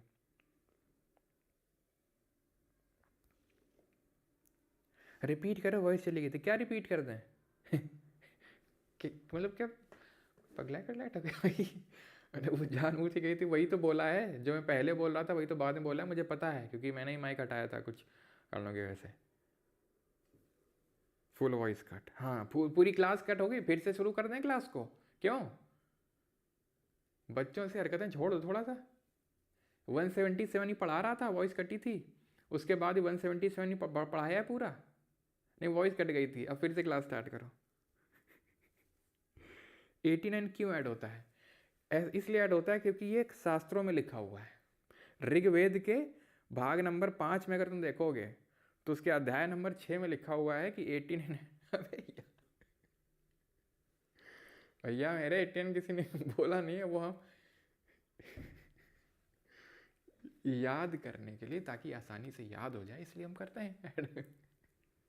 जैसे मैं तुमसे पूछ दूं, ठीक है, जैसे मैं तुमसे पूछ दूं कि अच्छा बताओ किस आर्टिकल में लिखा हुआ है right of minister and advocate general, तो तुमको ये आर्टिकल रटने की ज़रूरत नहीं है पार्ट 6 के, क्योंकि तुम्हें याद है पार्ट 5 के, और तुम्हें पता है कि राइट ऑफ मिनिस्टर उसमें दिया हुआ है पार्ट 5 में और अटॉर्नी जनरल का आर्टिकल नंबर 88 में। तो सर ने बोला था अगर ऐसा ही सिमिलर तरीके का आर्टिकल तुम्हें पार्ट 6 में चाहिए तो 89 ऐड कर देना। तो 88 में 89 जोड़ेंगे तो 170 आ जाएगा, 177। अच्छा, तो सर 177 होगा। आपको याद नहीं करना है 164, 165, 167 ना, बस पार्ट 5 वाला जो है वही यहाँ पर आ गया है, बस प्रेसिडेंट का गवर्नर हो गया, पीएम का सीएम हो गया है, ठीक है, अटॉर्नी जनरल का एडवोकेट जनरल हो गया, खत्म। तो बस हमें 89 ऐड करना है, एक एक आर्टिकल नंबर 11 तक, उसके बाद से 90 ऐड करना है, बस यहाँ पे कैच है। यहाँ से वहाँ पर 89 से ऑफिसर शुरू हो रहे थे पार्लियामेंट के, वैसे यहाँ से भी शुरू हो रहे हैं, लेकिन वहाँ पहले राज्यसभा जो कि अपर हाउस था उस केस में, उसके ऑफिसर्स दिए हुए थे, लेकिन यहाँ विधानसभा के पहले ऑफिसर्स दिए हुए हैं। ऐसे इस चीज़ को समझ लो कि हर राज्य में विधानसभा है, लेकिन हर राज्य में विधान परिषद तो नहीं, इसलिए विधानसभा के ऑफिसर्स के बारे में पहले लिखा गया है यहाँ पे। वहाँ पे क्या था, पहले चेयरमैन, डिप्टी चेयरमैन के अपॉइंटमेंट, रिमूवल, वैकेशन, वो सब दिए हुए थे। वैसे यहाँ speaker, deputy speaker of legislative assembly नहीं, यहाँ लोअर हाउस से शुरू है, ठीक है, उसके यहाँ पर स्पीकर, डिप्टी स्पीकर के बारे में लिखा है, then vacation, resignation, then duties लिखी हैं, ठीक है। देन उसके बाद से यहाँ पर अगर आप देखोगे तो यहाँ से 182 से शुरू हो रहा है चेयरमैन और deputy chairman of legislative council. अब पता है इसको कुछ पढ़ाने की ज़रूरत नहीं है, जैसे वहाँ पर लिखा हुआ था आपका कि हाउस जो है अपना एक स्पीकर और डिप्टी स्पीकर चुन लेगा, वैसे यहाँ पर भी है, वैसे यहाँ पर भी है 178 में। जैसे वहाँ पर वैकेशन, रेजिग्नेशन, रिमूवल था कि स्पीकर को अगर रेजिग्नेशन देना है डिप्टी स्पीकर को देगा, डिप्टी स्पीकर को देना है तो स्पीकर को देगा, वैसे यहाँ पर भी है। रेजिग्नेशन की रिमूवल आपका कैसा होगा, to be done by resolution pass by the then majority. The then majority का मतलब क्या होता है? द देन का मतलब होता है जितने मेंबर्स हैं माइनस वैकेंसीज डिवाइड बाई 2+1, बोले तो इफेक्टिव मेजोरिटी, बोले तो प्रभावी बहुमत, इफेक्टिव मेजोरिटी।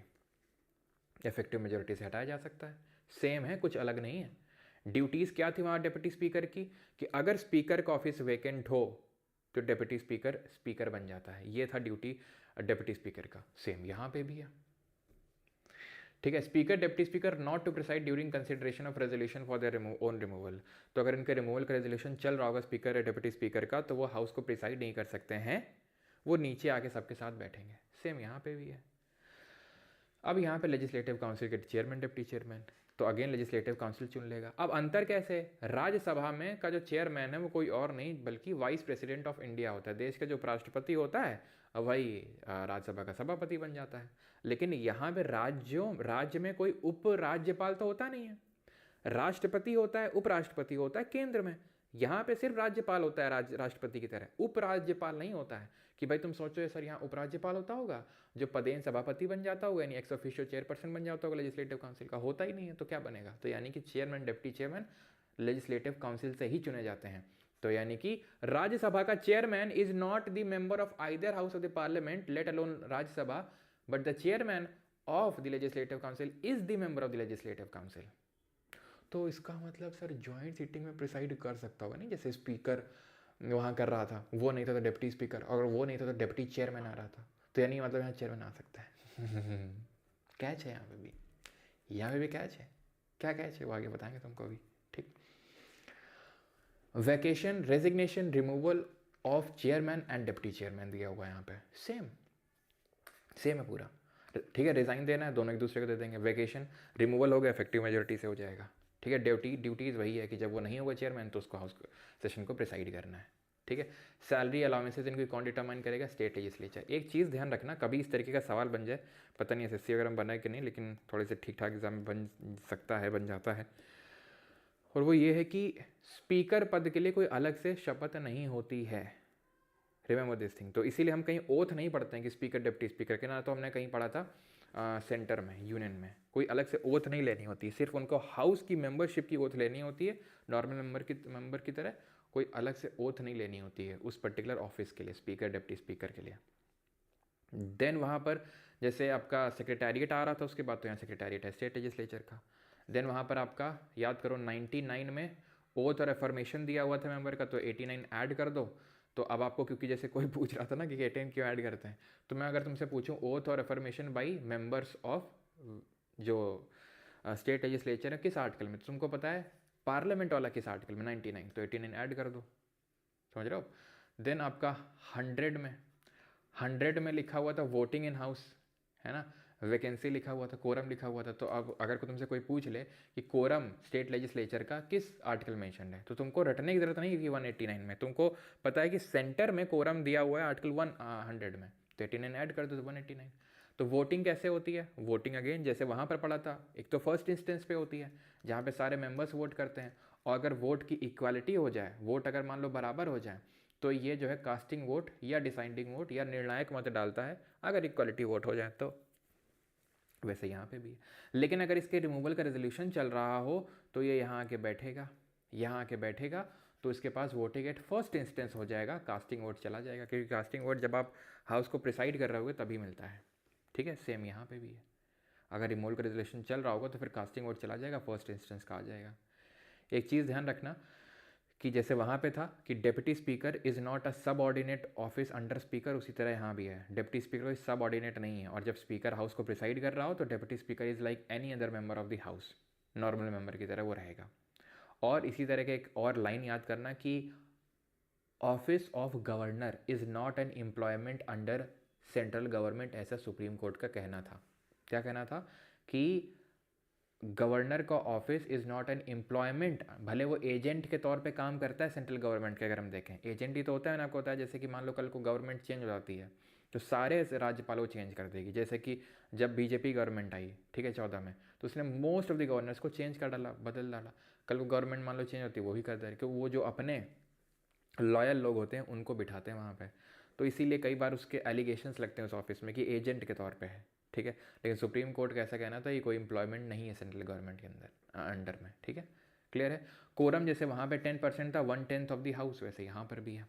जैसे वहाँ पर 101 में वैकेशन ऑफ सीट था, वैसे यहाँ वैकेशन ऑफ सीट है, कि अगर आप if a person is member of both the houses, यानी LA और LC दोनों का बन जाए, या अगर रिज़ाइन कर दे, या कुछ और सब्जेक्ट डिस्क्वालिफिकेशन है। डिस्क्वालिफिकेशन कब कब होती है? वो 19 जैसे वहाँ 102 में था वैसे 191 में है। अगर ऑफिस ऑफ प्रॉफिट है, अनसाउंड माइंड, अनडिस्चार्ज इंस्टॉलमेंट, या फिर एंटी डिफेक्शन लॉ के तहत किया गया है मेड बाई पार्लियामेंट। अब अगर मुझे इनको एक्सप्लेन करना पड़ रहा है फिर से, तो इसका मतलब आपने पार्ट 5 या तो देखा नहीं अच्छे से, या आपको रिवाइज़ नहीं और आप चाहते हो कि मैं ही तुम्हारा रिवीजन करवा दूँ, जो कि मैं बिल्कुल नहीं करवाने वाला हूँ। रिवीजन करवा ही रहा हूँ मैं, लेकिन तुम सोच रहे हो कॉन्सेप्ट फिर से मैं क्लियर कर दूँ, तो वो नहीं कर पाऊँगा, ठीक है। फिर से तुम्हें मैं समझाऊँ कि एंटी डिफेक्शन क्या होता है, विप क्या होता है, वो तो नहीं कर पाऊँगा मैं, ठीक है, क्योंकि डिटेल में इसीलिए हमने चर्चा करी थी। फिर हमने सैटरडे के दिन क्लास भी करी थी, थिंक सॉरी फ्राइडे के दिन, है ना, डिटेल में हम लोगों ने क्वेश्चंस भी प्रैक्टिस किए थे। सैटरडे संडे का ब्रेक मिला है, कल भी कोई क्लास नहीं हुई थी। अगर फिर भी आप रिवाइज नहीं किए तो फिर आपकी साइड से प्रॉब्लम है। ओके, देन डिसीजन डिस्क्वालिफिकेशन में वहाँ कौन ले रहा था? प्रेसिडेंट। किससे पूछ के? इलेक्शन कमीशन से। तो यहाँ कौन लेगा? गवर्नर लेगा। किससे पूछ के? स्टेट के इलेक्शन कमीशन से। ये गलती मत कर देना, इलेक्शन कमीशन ऑफ इंडिया से ही पूछेगा। क्यों? विधानसभा विधान परिषद के जो चुनाव है वो राज्य का चुनाव आयोग नहीं करवाता है, वो भारत का चुनाव आयोग ही करवाता है, इलेक्शन कमीशन ऑफ इंडिया। ठीक। देन 193 में आते हैं। यहाँ पे जैसे वहाँ पे लिखा हुआ था, जैसे वहाँ 103 था तो ये 192 हो गया। 104 में क्या लिखा हुआ था? पेनल्टी वगैरह, अगर बिना शपथ लिए बैठ गए तो 500 रुपये की पेनल्टी पड़ेगी, वैसे यहाँ पे भी है। देन जैसे वहाँ पर power privileges immunities of state legislature there members हैं, तो वैसे यहाँ पर है क्या? वहाँ पे क्या थी? सेम यहाँ पे भी है। क्या है कि 40 ड्यूरिंग दी हाउस, यानी कि जब सदन चल रहा हो तब, सदन शुरू होने से 40 दिन पहले और 40 दिन बाद तक किसी भी मेंबर की किसी सिविल मैटर में अरेस्ट नहीं हो सकती है। सिविल मैटर में अरेस्ट नहीं हो सकती है, क्रिमिनल मैटर में हो सकती है, लेकिन ड्यूरिंग द हाउस उससे 40 दिन पहले 40 दिन बाद तक सिविल मैटर में नो अरेस्ट। और इनकी कलेक्टिव क्या फ्रीडम है, क्या है इनकी पावर प्रिविलेज है कलेक्टिव। अगर बात करेंगे कि ये कुछ भी बोल सकते हैं हाउस के अंदर, उसके लिए लाइबल नहीं है कोर्ट में, जिन्होंने बोला है। फ्रीडम ऑफ स्पीच है विद इन दी हाउस, सदन के अंदर। वो उनका सदन ही डिसाइड करेगा कि पनिश कर देना है नहीं करना, पनिशमेंट करनी है किसी को नहीं करनी है। सैलरी अलाउंस खुद ही डिसाइड करते हैं, स्टेट लेजिस्लेचर ही डिसाइड करेगा। जैसे वहाँ दिया हुआ था 107 में, ऑर्डनरी बिल का पैसेज, किस तरीके से साधारण विधेयक पास होगा। 89 ऐड कर दो, कितना आ जाएगा? 196। तो 196 में ऑर्डनरी बिल दिया हुआ है। लेकिन अब यहाँ पे कैच है, जहाँ पे कैच है वहाँ पे मैं आपको पहले ही बता दूंगा, सो दैट आप एक्स्ट्रा फोकस करके उसको समझो कि क्या अंतर है। ठीक है, ओके। अब इसको ध्यान से समझना कैसे अंतर है इसमें, ये इंपॉर्टेंट है। हाँ, गरी आ सकते हैं बिल्कुल, फ्रीडम ऑफ स्पीच है। गाली भी दे सकते हैं क्या? हाँ, ये जी गाली दे रहा है, क्या बोल रहा है। ठीक है, तो 196 पे आते हैं अभी। Article number 196, passage of ordinary bill. ध्यान समझना अब यहाँ पे, जो नींद के आगोश में डूब चुके हो उठ जाओ बेटा, क्योंकि यहाँ पे थोड़ा अंतर है। वहाँ पे क्या था? लोकसभा के पास और राज्यसभा के पास एग्जैक्टली इक्वल पावर है। रत्ती भर का भी किसी के पास ज़्यादा पावर नहीं कि यार सोचो लोकसभा के पास ना, कुछ नहीं। क्या था? लोकसभा ने बिल को पास किया राज्यसभा के पास, राज्यसभा ने बोला बढ़िया है, अच्छा बिल है, प्रेसिडेंट के पास भेज दिया, बिल एक्ट बन गया, बधाई हो। लोकसभा ने राज्यसभा को बोला, राज्यसभा ने बोला यार देख लो मज़ा नहीं आ रहा इसमें, लोग राज्यसभा ने बोला अच्छा ठीक है लो मज़ा दे देते हैं, अच्छी बात है। प्रेसिडेंट के पास पहुंचा, बधाई हो, एक्ट बन गया। लोकसभा के पास पहुंचा, राज्यसभा ने बोला यार देख लो मज़ा नहीं आ रहा, लोकसभा ने बोला तुम्हारे मज़े का ठेका ले रखा है मैंने, चल हट, इस तरीके से गंदी भाषा का इस्तेमाल कर दिया। तो क्या हुआ? कुछ तो हुआ, क्या हुआ था? फिर राज्यसभा ने बोला देखो यार बिल को पास करो, राज्यसभा ने लगा ठेका ले रखा है, नहीं करूँगा, चल हट, राज्यसभा ने बदतमीजी कर दी। लोकसभा ने राज्यसभा को पास किया, राज्यसभा सो रहा है बैठ के तुम्हारी तरह 6 महीनों तक, कोई रिस्पॉन्स ही नहीं।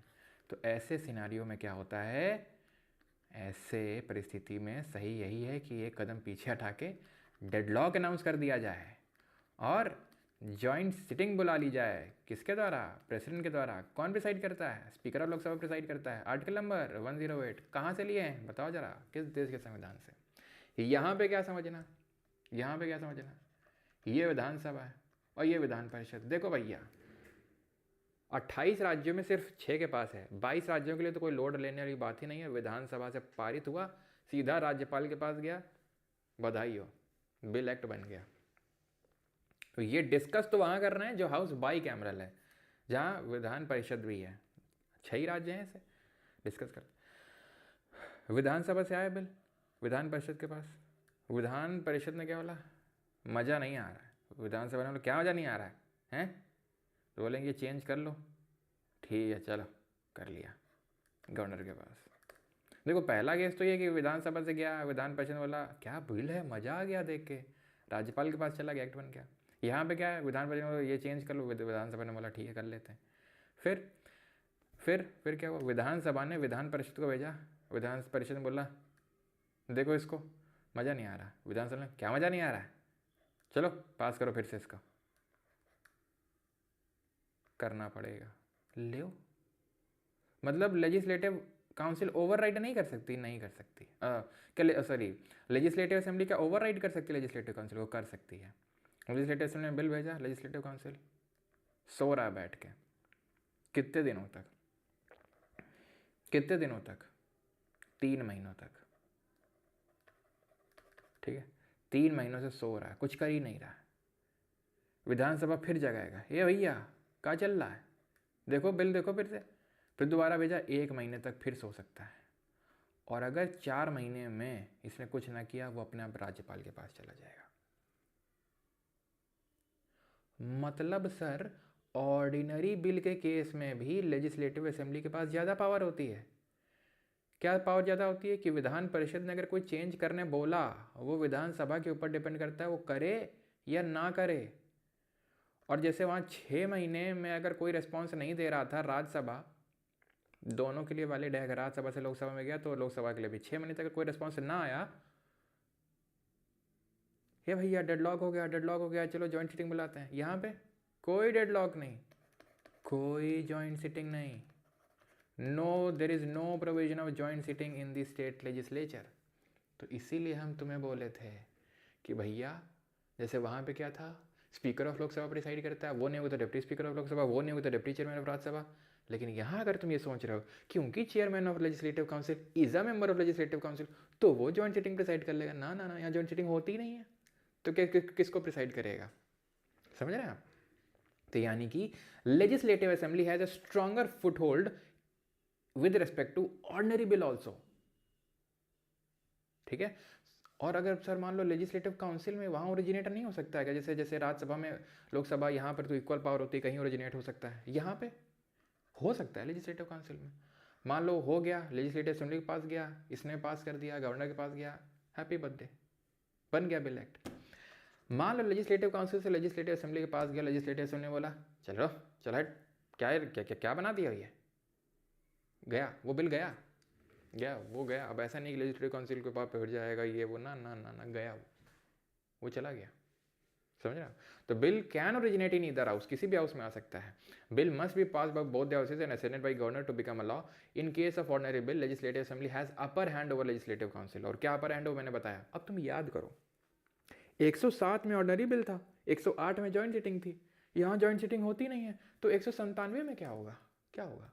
वही होगा जो स्पेशल पावर तुमको अभी हम पढ़ा रहे थे। लेजिस्लेटिव असेंबली की जो स्पेशल पावर है with respect to ordinary bill, वही है कि legislative council can only delay an ordinary bill by maximum 4 महीने। पहली बार में 3 महीने और दूसरे बार में जब भेजेगा असेंबली तो 1 महीने के लिए, तो 4 महीने के लिए बस डिले कर सकता है। जैसे मनी बिल को राज्यसभा सिर्फ 14 दिनों के लिए डिले कर सकता है, उसी तरीके से विधान परिषद विधानसभा द्वारा पास किए गए बिल को मैक्सिमम 4 महीने तक डिले कर सकता है। पहली बार में 3 महीने, दूसरी बार 1 महीने, बस, इसके अलावा नहीं। देन उसके बाद वहाँ पे क्या था, 109 में क्या था सर, मनी बिल का प्रोसीजर था, तो यहाँ भी होगा मनी बिल का प्रोसीजर, खत्म। क्या प्रोसीजर है? सेम जैसा वहाँ पे। अगर विधानसभा ही है उस राज्य में जो कि 22 राज्यों में, तो कोई दिक्कत नहीं है, पास करो, गवर्नर के पास भेजो, खत्म काम। लेकिन अगर लेजिस्लेटिव काउंसिल है तो अगर हम बात करें तो क्या होगा, सेम होगा सेंटर की तरह, यानी कि जाएगा, 14 दिन का टाइम होता है, रिस्पॉन्ड करना है तो कर दो, नहीं तो मान लेंगे कि उसी हालत में तुमने भी पास कर दिया। यानी कोई जॉइंट सिटिंग तो ऑर्डिनरी बिल के केस में नहीं, तो मनी बिल के केस में तो क्या ही होगी, ठीक है। तो यहाँ जॉइंट सिटिंग का कोई प्रावधान है ही नहीं एक्चुअल में, तो 14 दिन तक आप कर सकते हो, यानी कि ये रिकमेंडेटरी पावर होती है लेजिस्लेटिव काउंसिल के पास, जैसे कि राज्यसभा के पास थी सेंटर के केस में, नो अमेंडिंग पावर। 110 में क्या था, 110 में डेफिनेशन ऑफ मनी बिल थी, 89 ऐड कर दो, 198 डेफिनेशन ऑफ मनी बिल, वही जैसे वहाँ पे वैसे यहाँ पे, खत्म। ठीक है, क्लियर है कि नहीं है? तो सर ये जो अभी, ओके सॉरी,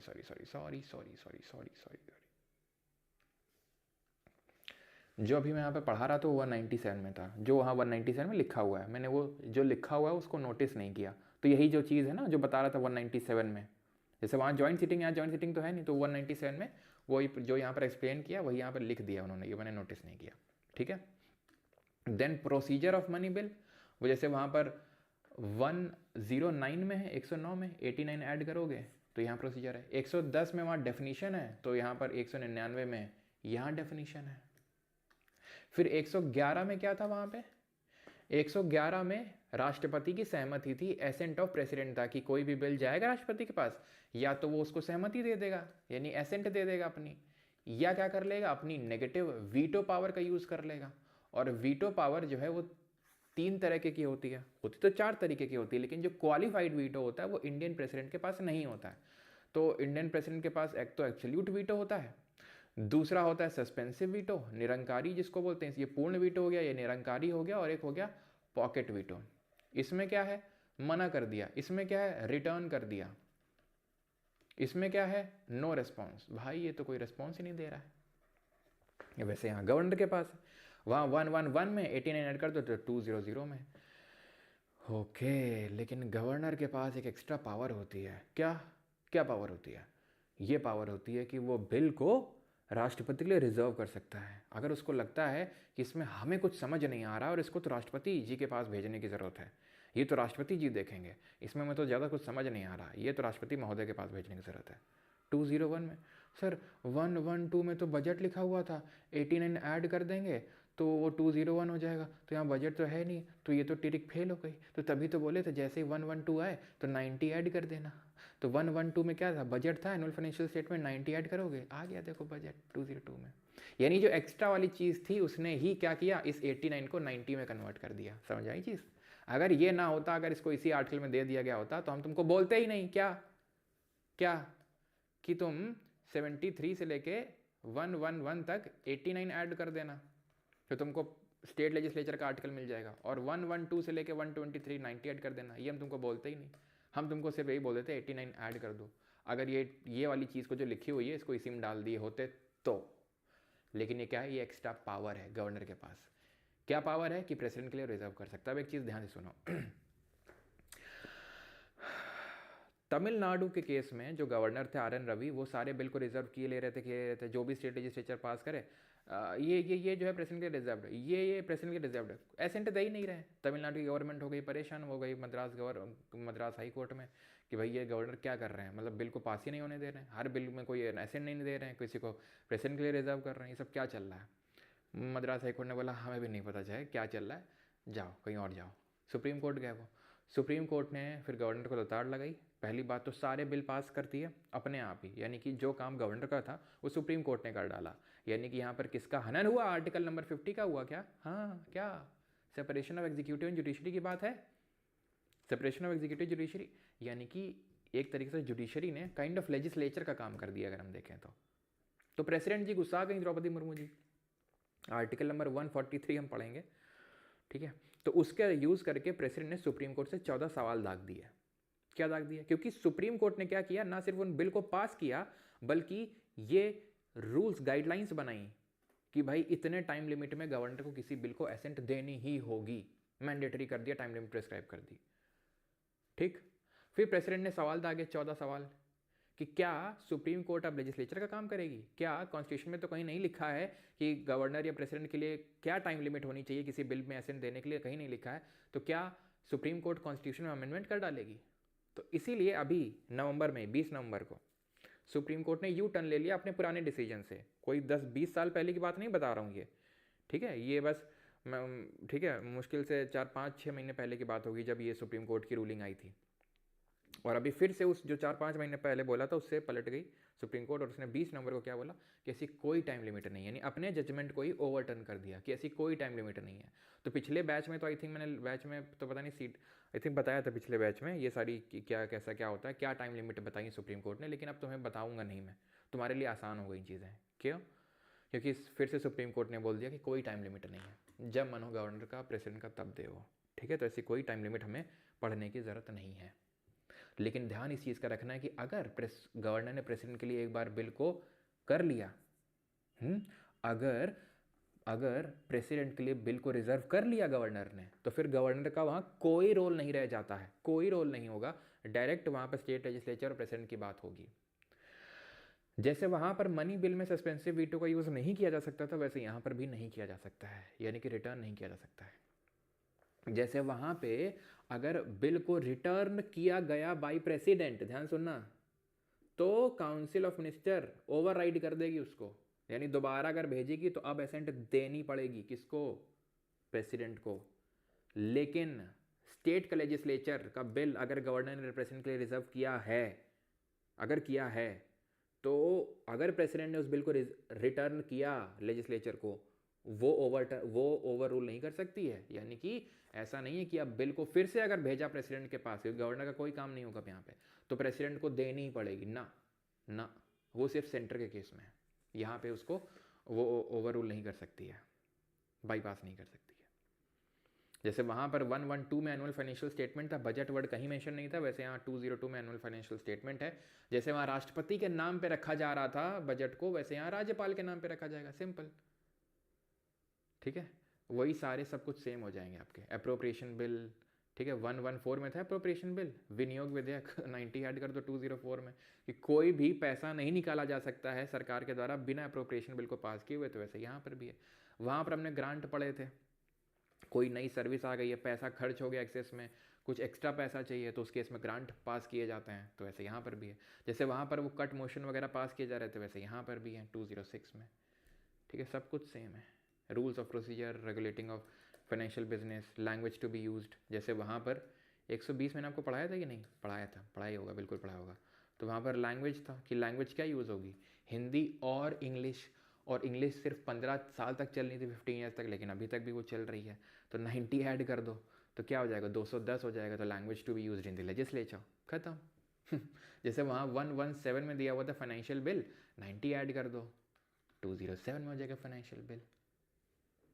जैसे वहाँ पे था 121 में कि restriction on discussion in the legislature, कि लेजिस्लेचर में कोर्ट में कंडक्ट ऑफ जजेस डिस्कस नहीं हो सकता है, कि जजेस कि भाई जजेस क्या डिस्कस कर रहे हैं, उसी तरीके से 90 ऐड कर दो।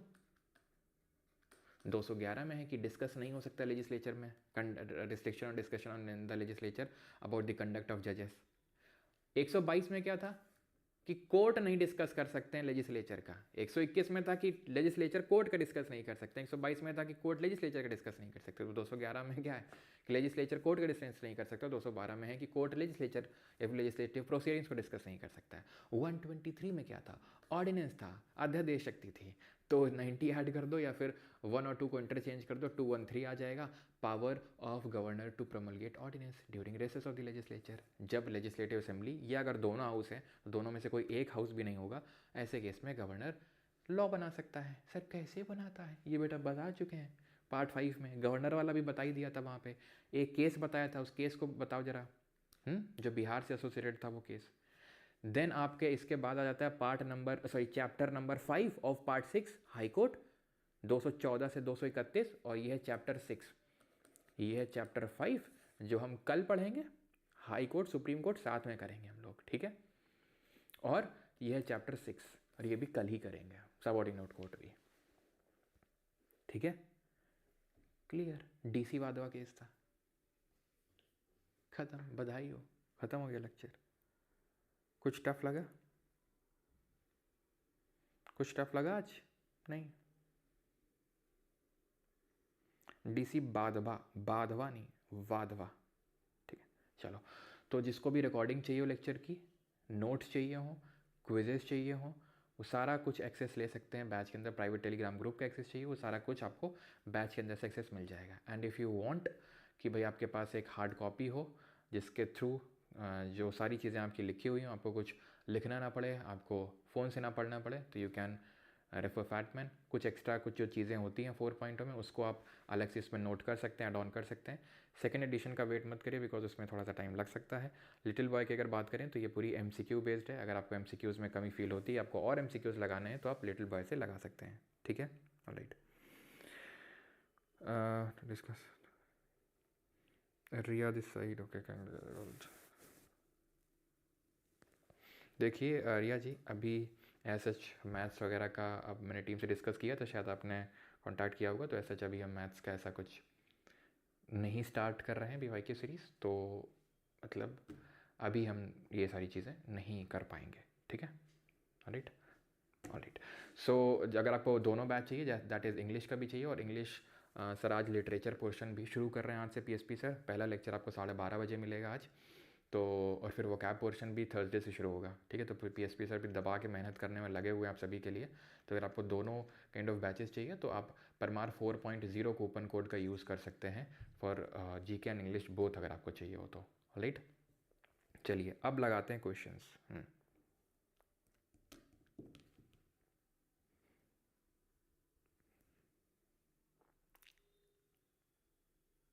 Saying no is too hard. बात तो सही है कि जो दो कुछ लोगों के लिए काफ़ी हार्ड होता है ना बोलना। बिल्कुल।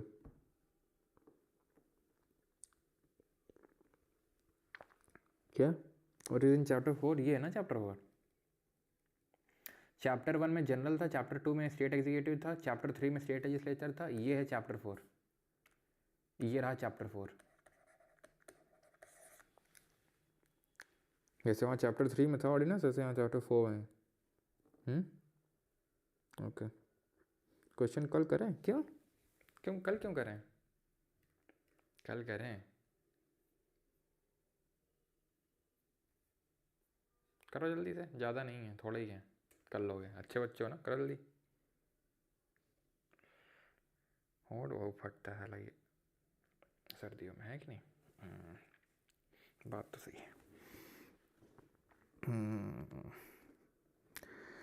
मालिक मालिक कुछ और, क्या कुछ और? थैंक यू कुछ नहीं, क्वेश्चन लगाओ। ये जो भाग रहे हो ना, घसीटते हुए लेके आएंगे घर से, ध्यान रखना।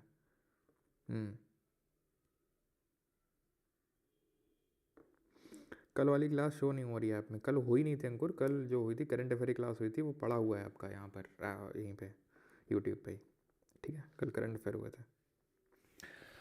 हाँ, करते हैं। पहला क्या था? The governor of state is not answerable to any court for the exercise and performance of the yes, answerable नहीं है जिस तरीके से प्रेसिडेंट नहीं होता। No criminal proceeding shall be instituted और continued against the governor. Yes, जो power president के पास थी वही सेम राज्यपाल के पास है।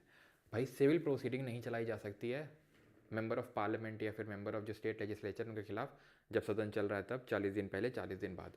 क्रिमिनल नहीं चलाई जा सकती है इन लोग खिलाफ। किसके खिलाफ? प्रेसिडेंट और गवर्नर खिलाफ। सिविल चलाई जा सकती है, वो भी 2 महीने का प्रायर नोटिस देने के बाद। सेम है, ठीक है।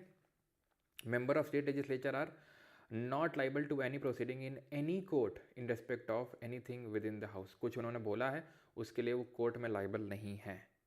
देख रहे हैं, आईएएस बन गए आप बेटा? नहीं आप आईएएस बन गए।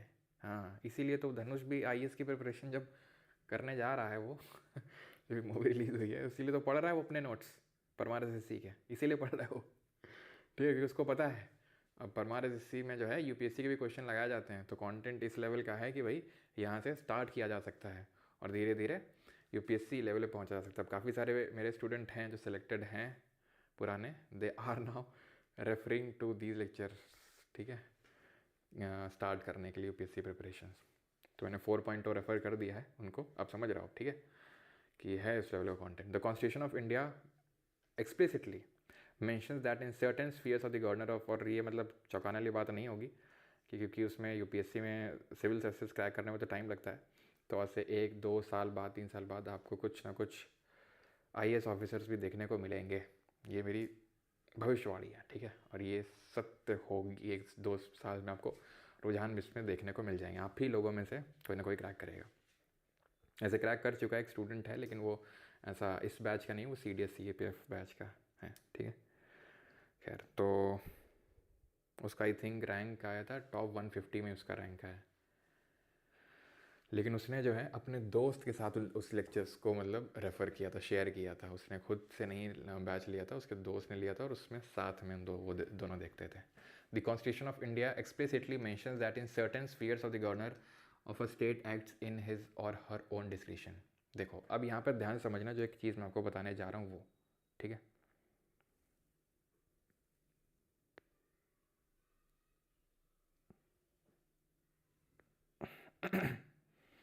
आप ही हो गए वो, और कौन होगा? सर पीएसपी सर का जो इंग्लिश 1.0 है वो अनअवेलेबल है, तो आप नया लो ना। 1.0 पे क्यों जा रहा है? 2.0 में सर ने डबल मेहनत कर रहे हैं, ठीक है। अच्छा, तो पीएसपी सर भी मतलब कर ही रहे हैं, तो आप रेफ़र कर सकते हो 2.0। यहाँ पर आप ध्यान से सुनो जो मैं आपको बता रहा हूँ। मैंने आपको एक लाइन बोली थी, prime minister do not have any constitutional discretion बोली थी, he has situational discretion. Constitutional discretion नहीं है इसका मतलब है संविधान में ऐसा कहीं नहीं लिखा है कि वो अपने मर्जी से काम कर सकता है, अपने डिस्क्रिशन पे काम कर सकता है। लेकिन ऐसी कुछ सिचुएशन आ जाती हैं, जैसे कि हंग पार्लियामेंट मैंने आपको बताया था कि किसी पार्टी को क्लियर मेजोरिटी नहीं मिली, उस केस में प्राइम मिनिस्टर सेलेक्ट करने के लिए वो अपने डिस्क्रिशन का यूज़ कर सकता है, बिकॉज अभी कोई इस तरह की काउंसिल ऑफ मिनिस्टर बनी ही नहीं है तब। गवर्नर के पास भी ऐसी सिचुएशनल डिस्क्रिशन होती है, लेकिन ऑन टॉप ऑफ दैट उसके पास कॉन्स्टिट्यूशनल डिस्क्रिशन भी होती है। सर कैसे? रिकॉल करो, रिकॉल करो, 112 में 89 ऐड करो, कितना आया था? 201। अनुच्छेद 201 में क्या लिखा हुआ है? President governor can reserve the bill for president, यानी गवर्नर प्रेसिडेंट के लिए रिजर्व कर सकता है बिल बिना काउंसिल ऑफ मिनिस्टर की एडवाइस से, यानी कि ये हो गई कॉन्स्टिट्यूशनल डिस्क्रिशन। कॉन्स्टिट्यूशन में एक प्रोविजन मेंशन्ड है ऐसा जहाँ पर अपनी वो डिस्क्रिशन पे काम कर सकता है बिना काउंसिल ऑफ मिनिस्टर के एडवाइस के। तो उसके पास ऐसी सिचुएशनल तो है ही कि अगर हंग असेंबली हो गई तो वो चीफ मिनिस्टर सेलेक्ट कर लेगा अपने डिस्क्रिशन से, साथ ही साथ उसके पास कॉन्स्टिट्यूशनल डिस्क्रिशन भी है। The constitution of India explicitly mentions that in certain case spheres the governor of a state acts in his own discretion. अपने डिस्क्रिशन पे ये कॉन्स्टिट्यूशन में लिखा हुआ है, बिल्कुल लिखा हुआ है। जनरली ये हम जो देखते हैं कि constitution defines the term office of profit, constitution defines the term minority, तो वो गलत होते हैं, लेकिन यहाँ पर ये है डिफाइंड कॉन्स्टिट्यूशन में लिखा हुआ है। The president of India can of his or own reserve a bill passed by the state legislature for his or her consideration without it being forwarded by the governor of the state concerned. ये क्या है? ये बोलता है कि जो राष्ट्रपति है, दैट इज़ जो प्रेसिडेंट है, वो अपने आप से भी बिल को रिजर्व कर सकता है। ऐसा नहीं कि अगर गवर्नर ने बिल को रिजर्व किया है तभी उसको वही लिखा ना कि भारत का राष्ट्रपति अपने आप किसी राज्य विधानमंडल द्वारा पारित विधेयक को भले ही वह संबंधित राज्य के राज्यपाल द्वारा ना भेजा गया हो, अपने लिए आरक्षित कर सकता है। ना दिस इज रॉन्ग। बिना गवर्नर के रिजर्वेशन के उसके पास वो बिल नहीं पहुंचेगा, ठीक है? यानी कि गवर्नर को रिजर्व करना होगा अंडर आर्टिकल नंबर 201, ठीक है? Option number A. Governor of a state में टेंडर हिज और रेजिग्नेशन टू, किसको अपना इस्तीफा देता है? राष्ट्रपति को देगा। विच ऑफ द फॉलोइंग इज और करेक्ट? Not all duties. 11 बज चुके हैं, ठीक है? हाँ देखो, कमेंट में तुम लोग करने भी लगते हो स्पैम, है ना? मेरी भी नज़र पड़ी जाती है कमेंट में, नहीं टाइम पे। Not all UTs have LA, yes, only 3 have. UT of Puducherry has LA, yes. So option number C, both 1 and 2. Which of the following amendment further extended the reservation of seats for SCs and STs in the Lok Sabha and the State Legislative Assembly from 70 years to 80 years? बताइए। अब मैंने आपको again बता रखा है कि पहले 552 हुआ करती थी लोकसभा में, अब 550। 200 जो 2 एंग्लो इंडियन का नॉमिनेशन था इन दी लोकसभा बाई प्रेसिडेंट और बाई एक एंग्लो इंडियन का जो राज्यपाल नॉमिनेट करता था लेजिस्लेटिव असेंबली में, उसको खत्म किया जा चुका है 104th अमेंडमेंट से, और SC/ST का रिजर्वेशन बढ़ाया जा चुका है। SC/ST का रिजर्वेशन आर्टिकल नंबर 330 में दिया हुआ है लोकसभा के केस में, और लेजिस्लेटिव असेंबली के केस में दिया हुआ है अनुच्छेद नंबर 332 में, आर्टिकल नंबर 332 में। नॉट द स्ट्रेंथ ऑफ और चीफ बेनिफिट ऑफ बाइकैमलिज्म, निम्नलिखित में से कौन सा द्विसदनीय पद्धति का मुख्य लाभ नहीं है? सर गवर्नर के पास तो पूरी डिस्क्रिशन भी है, क्योंकि एडवाइस बाइंडिंग ही नहीं होती है उस पर, लेकिन एडवाइस तो लेनी होती है ना। बाइंडिंग नहीं है लेकिन लेनी तो होती है एडवाइस, तो डिस्क्रिशन नहीं बोल सकते हम उस केस में। हाँ प्लीज़ स्ट्रैटेजी सीरियल 2026 बमा दीजिए, ठीक है? बमा देंगे, ठीक है? तो second chamber check the first chamber and prevent the majoritarian rule. Yes, it checks the power of the executive. No, ठीक है? एग्जीक्यूटिव का पावर चेक करने के लिए तो वही हाउस होता है, लोअर हाउस होता है, लोकसभा और लेजिस्लेटिव असेंबली, है ना? याद करो 75 का क्लॉज 3 याद आया, 164 का क्लॉज 2, ये कलेक्टिवली रिस्पॉन्सिबल होते हैं लोअर हाउस को, यानी कि कौन पावर चेक करेगा? वो हाउस ही चेक करेगा एग्जीक्यूटिव के पावर को। बाइकैमलिज्म का मतलब ये होता है अपर हाउस की बात हो रही है, सेकेंड चैम्बर की, है ना? जैसे लोकसभा फर्स्ट चैम्बर होता है, राज्यसभा सेकंड चैम्बर, उसी तरीके एलए फर्स्ट चैम्बर होता है, एलसी सेकंड चैम्बर होता है। Second chamber can act as a constitutional safeguard, it often act as a check on democratic rule. बिल्कुल सही है। किस राज्य में, कौन से राज्य बाई कैमरल लेजिस्लेचर हैं, बता। बाई कैमरल कहाँ पर, यानी कि लेजिस्लेटिव काउंसिल भी कहाँ है। कबूतम, इसमें ये भी है ये भी है। त में तेलंगाना है, तमिलनाडु नहीं है, ध्यान रखना, ठीक है, ये भी है और ये भी है। कबूतम, option number D. The landmark case DC Wadhwa versus state of Bihar in the supreme court is related to which of the following pass the governor, तो टू रीप्रमलगेट ऑर्डिनेंस, बार बार ऑर्डिनेंस नहीं लाना है। Article number 191 of the constitution, a person shall be disqualified for being chosen as and for being a member of the legislative council or legislative assembly or legislative council of a state if the person holds office of profit. अगर office of profit hold करता है government of India या state government के under किसी भी के तहत, तो वो नहीं है। जैसे कि यूपी फिल्म डेवलपमेंट काउंसिल में चेयरमैन का पद ले रखा था जया बच्चन ने, लेकिन थी तो राज्यसभा की सांसद, तो फिर उनको डिस्क्वालीफाई किया गया था। ठीक है। बैटरी 5% बची है मल्लिका रानी, लाइट नहीं आ रही है। अच्छा, जल्दी जल्दी करें फिर, है ना। तो कौन सा करेक्ट है, कौन सा सही है, बताओ। Provision for the reservation of seats for women in the Lok Sabha and Rajya Sabha has been made, कर चुके हैं वैसे भी हम लोग फ्राइडे को ये, कि लोकसभा और लेजिस्लेटिव असेंबली में वुमेन के लिए रिजर्वेशन का प्रोविजन लाया गया है 106 अमेंडमेंट से, ना कि राज्यसभा में। There are provision for the reservation of seats for women in the legislative assembly and council of the state, no, सिर्फ पंचायत में है। ठीक है। There are provision for the reservation of seats for the women in panchayat, option number D. Article 153 to 167 RPF constable 2025 किससे deal करते हैं, 153 से लेकर 167 तक। यूनियन का एग्जीक्यूटिव, नो, स्टेट का एग्जीक्यूटिव। 168 से लेजिस्लेचर शुरू होता है स्टेट का। विच of the following articles and part of the constitution deal with the state legislature, तो कौन सा पार्ट है, पार्ट नंबर 6 है कॉन्स्टिट्यूशन का, 9 में पंचायत है, इसमें यूनियन है। ठीक है। 168 से लेकर 212, फिर 213 में क्या है, 213 में ऑर्डिनेंस ऑफ गवर्नर दिया हुआ है, chapter 4। Which article provides for the appointment of governor in India, कौन सा अनुच्छेद राज्यपाल की नियुक्ति के बारे में बात करता है, तो 153 तो ऑफिस के बारे में बात करता है, क्योंकि 153 से शुरू होता है। 154 इसके अपॉइंटमेंट की बात करता है, राष्ट्रपति करता है इसके अपॉइंटमेंट, ठीक है, नियुक्ति करता है। ओके। देन अगला है विच of the following powers does the governor not possesses, निम्नलिखित में से कौन सी शक्ति राज्यपाल के पास नहीं होती है। लेजिस्लेटिव, विधायिका शक्ति होती है, बिल्कुल होती है। आर्टिकल नंबर 213, विधायी का मतलब होता है कानून बनाने की शक्ति, बिल्कुल होती है। ठीक। एग्जीक्यूटिव पावर भी होती है, फाइनेंशियल पावर भी होती है, डिप्लोमेटिक पावर नहीं होती है उसके पास। ठीक है। फाइनेंशियल पावर क्या होती है कि जब मनी बिल को लाया जाता है तो जिस तरीके से प्रेसिडेंट की प्रायर रिकमेंडेशन ली जाती है उसी तरीके से गवर्नर की ली जाती है। कोई भी जैसे जब बजट रखा जाता है तो वो राष्ट्रपति के नाम पे रखा जाता है, तो वैसे यहाँ पर राज्यपाल के नाम पे रखा जाता है। ठीक है। जैसे वहाँ पर आर्टिकल 53 में लिखा हुआ था कि प्रेसिडेंट एग्जीक्यूटिव का हेड होता है, उसी तरीके यहाँ से आप 154 में लिखा हुआ है कि एग्जीक्यूटिव का हेड होता है। ठीक है। 154 में लिखा हुआ है कि एग्जीक्यूटिव का हेड होता है, तो क्या एग्जीक्यूटिव पावर नहीं होती है, बिल्कुल होती है। ठीक है, बिल्कुल होती है। यहाँ पे एक सेकेंड, सॉरी, यहाँ पर लगता है मैंने 154 टिक कर दिया गलती से, 155 होगा। एग्जीक्यूटिव, जो स्टेट की एग्जीक्यूटिव पावर होती है, एग्जीक्यूटिव का हेड होता है 154 में। 155 टॉक्स अबाउट कि वो अपॉइंटमेंट कौन करता है, उसकी प्रेसिडेंट करता है। ठीक है। क्योंकि इसका इलेक्शन नहीं होता है तो इसमें ऐसा कुछ यहाँ पर इलेक्टोरल कॉलेज या फिर इस तरीके का कुछ नहीं है।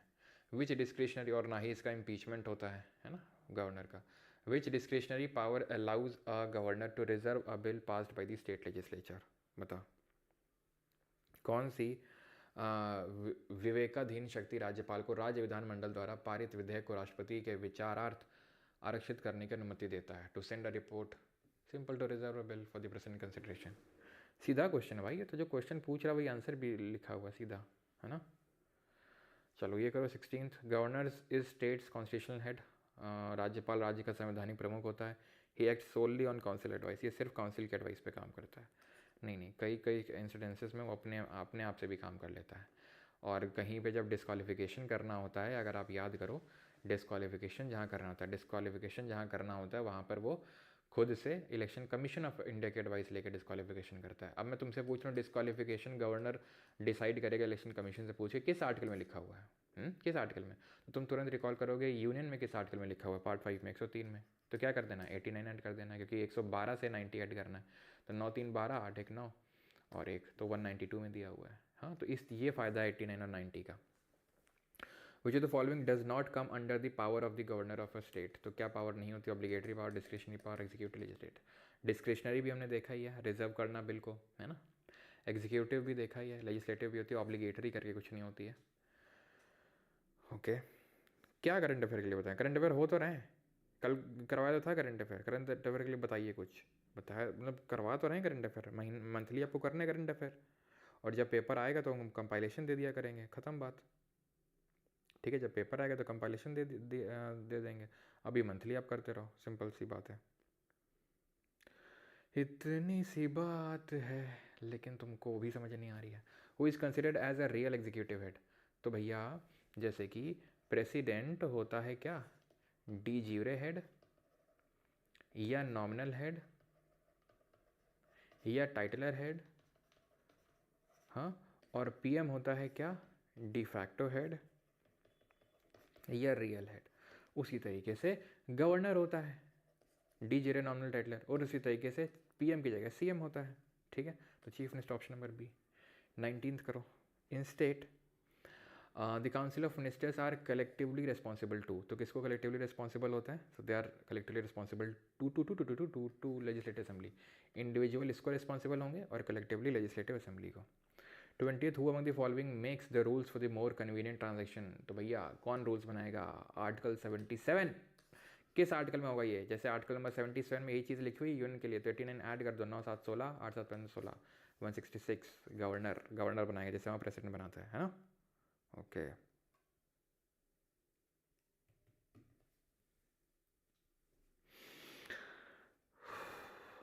Who among the following decides on the question of disqualification of members of the state legislature in consultation with election commission? कौन डिसाइड करेगा स्टेट लेजिस्लेचर के मेंबर का डिस्क्वालिफिकेशन? कौन है वो? कौन है, कहाँ से वो आया? गवर्नर है वो। Who administers the oath of office to the governor? राज्यपाल को शपथ कौन दिलाता है? आई शपथ। When will you announce weekly topper? कर ही देते हैं यार, मतलब वीकली टॉपर। तो पॉलिटी टेस्ट 2 के टॉपर्स अनाउंस किया जाए, क्यों भैया, कर दिया जाए, कर ही दिए जाए फिर। चलो 25 तक क्वेश्चन लगाते हैं, फिर कर देते हैं 25 तक, ठीक है, लास्ट में। तो प्रेसिडेंट दिलाएंगे, आसान से क्वेश्चन है। According to Indian constitution which of the following power are not vested? क्या पावर नहीं होती गवर्नर के पास? Writ issuing power, discretionary, legislative, financial money bill recommendation से लाया जाता है, इसके नाम पे बजट रखा जाता है। लेजिस्लेटिव 213, डिस्क्रिशनरी भी हमने देखा है। Rate power supreme court, high court के पास होती है, गवर्नर के पास नहीं होती है। Who among the following nominates 1/6 members to the legislative council of state? किस आर्टिकल में लिखा हुआ है ये, किस आर्टिकल में? तो 1/3 विधानसभा से, 1/3 लोकल बॉडी जैसे म्यूनिसपैलिटी और डिस्ट्रिक्ट बोर्ड से, 1/12 जो ग्रेजुएट्स हैं एटलीस्ट 3 साल के, 1/12 जो टीचर्स हैं, बच गया 1/6 nominated by governor in the field of लिसास plus cooperative movement, literature, science, art, social service and cooperative movement. So 1/6 members by the governor, option number C. Clear है? Last question, which of the following is not a function of chief minister of an Indian state? क्या निम्नलिखित में से कौन सा कार्य किसी भारतीय राज्य के मुख्यमंत्री का नहीं है? So coordinates the function of interstate public service commissions, guides the framing of the policies of the state, is the sole link between the council of minister and the governor, advises the governor. तो not a function, governor का advice करता है, yes. Link है उनके बीच में, yes. ठीक है, ये inter state public service commission में कोऑर्डिनेट करेगा, ये कोई फंक्शन नहीं है उसका। जो 78 में प्राइम मिनिस्टर का फंक्शन था, वही किस आर्टिकल में चीफ मिनिस्टर का फंक्शन है, जरा बताओ जल्दी से। According to constitution amendment, who may reserve a bill passed by the state legislative assembly for president consent? कौन रिजर्व करेगा? According to Indian constitution which of the following is not a power of governor? Dissolve करे state legislature को, yes. Legislative assembly को dissolve कर सकता है। Vote करे during no confidence motion, prorogue कर सकता है, समन कर सकता है। वोट नहीं करेगा भाई, किसी हाउस का मेंबर थोड़ी ना वोट करेगा। क्या प्रेसिडेंट वोट कर रहा था लोकसभा राज्यसभा? क्यों, किसी हाउस का मेंबर नहीं था वो, ऐसे इसके पास वोटिंग पावर नहीं होगी। प्रोरोग कर सकता है, समन कर सकता है, डिसॉल्व कर सकता है लेजिस्लेटिव असेंबली को। Maximum strength of legislative council कहाँ लिखी हुई है? 169 में लिखा हुआ है ना, 169 में नहीं। 169 में तो उसके क्रिएशन और रेवोल्यूशन के बारे में लिखा हुआ है।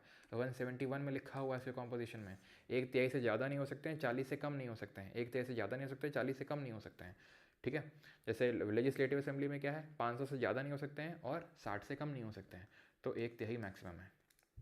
और मिनिस्टर मैक्सिमम 15% से ज़्यादा नहीं हो सकते हैं लेजिस्लेटिव असेंबली का, और 12 से कम नहीं हो सकते हैं। सेकंड लास्ट क्वेश्चन है, who among the following has the power, अब वही है यार बार बार, ठीक है ये वाला क्वेश्चन ठीक लग रहा है थोड़ा, ये कर लेते हैं। Centre state legislative relation, territorial extent of central and state legislation, distribution of legislation following, क्या एस्पेक्ट है यहाँ पर, तो टेरिटोरियल एक्सटेंट क्या कितना क्या है, डिस्ट्रीब्यूशन लेजिस्लेटिव सब्जेक्ट क्या है जो शेड्यूल नंबर 7 में है, कहाँ कहाँ सेंट्रल लॉ बनाएगा, कहाँ कहाँ स्टेट लॉ बनाएगा, ठीक है। Parliamentary legislation in the state field, किस किस केस में पार्लियामेंट स्टेट सब्जेक्ट में लॉ बना सकता है, 5 केस बताया था, रिकॉल करो। राज्यसभा अगर स्पेशल मेजोरिटी से रेजोल्यूशन पास करते हैं, 2 या 2 से ज़्यादा राज्य बोलते हैं, राष्ट्रीय आपातकाल हो, राष्ट्रपति रूल हो, या कोई इंटरनेशनल ट्रीटी को एनफोर्स करना हो, ठीक है। तो चारों हो जाएंगे, ऑप्शन नंबर ए।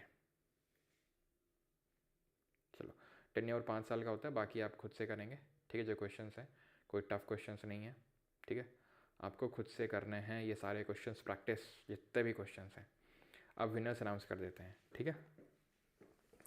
तो विनर्स टेस्ट के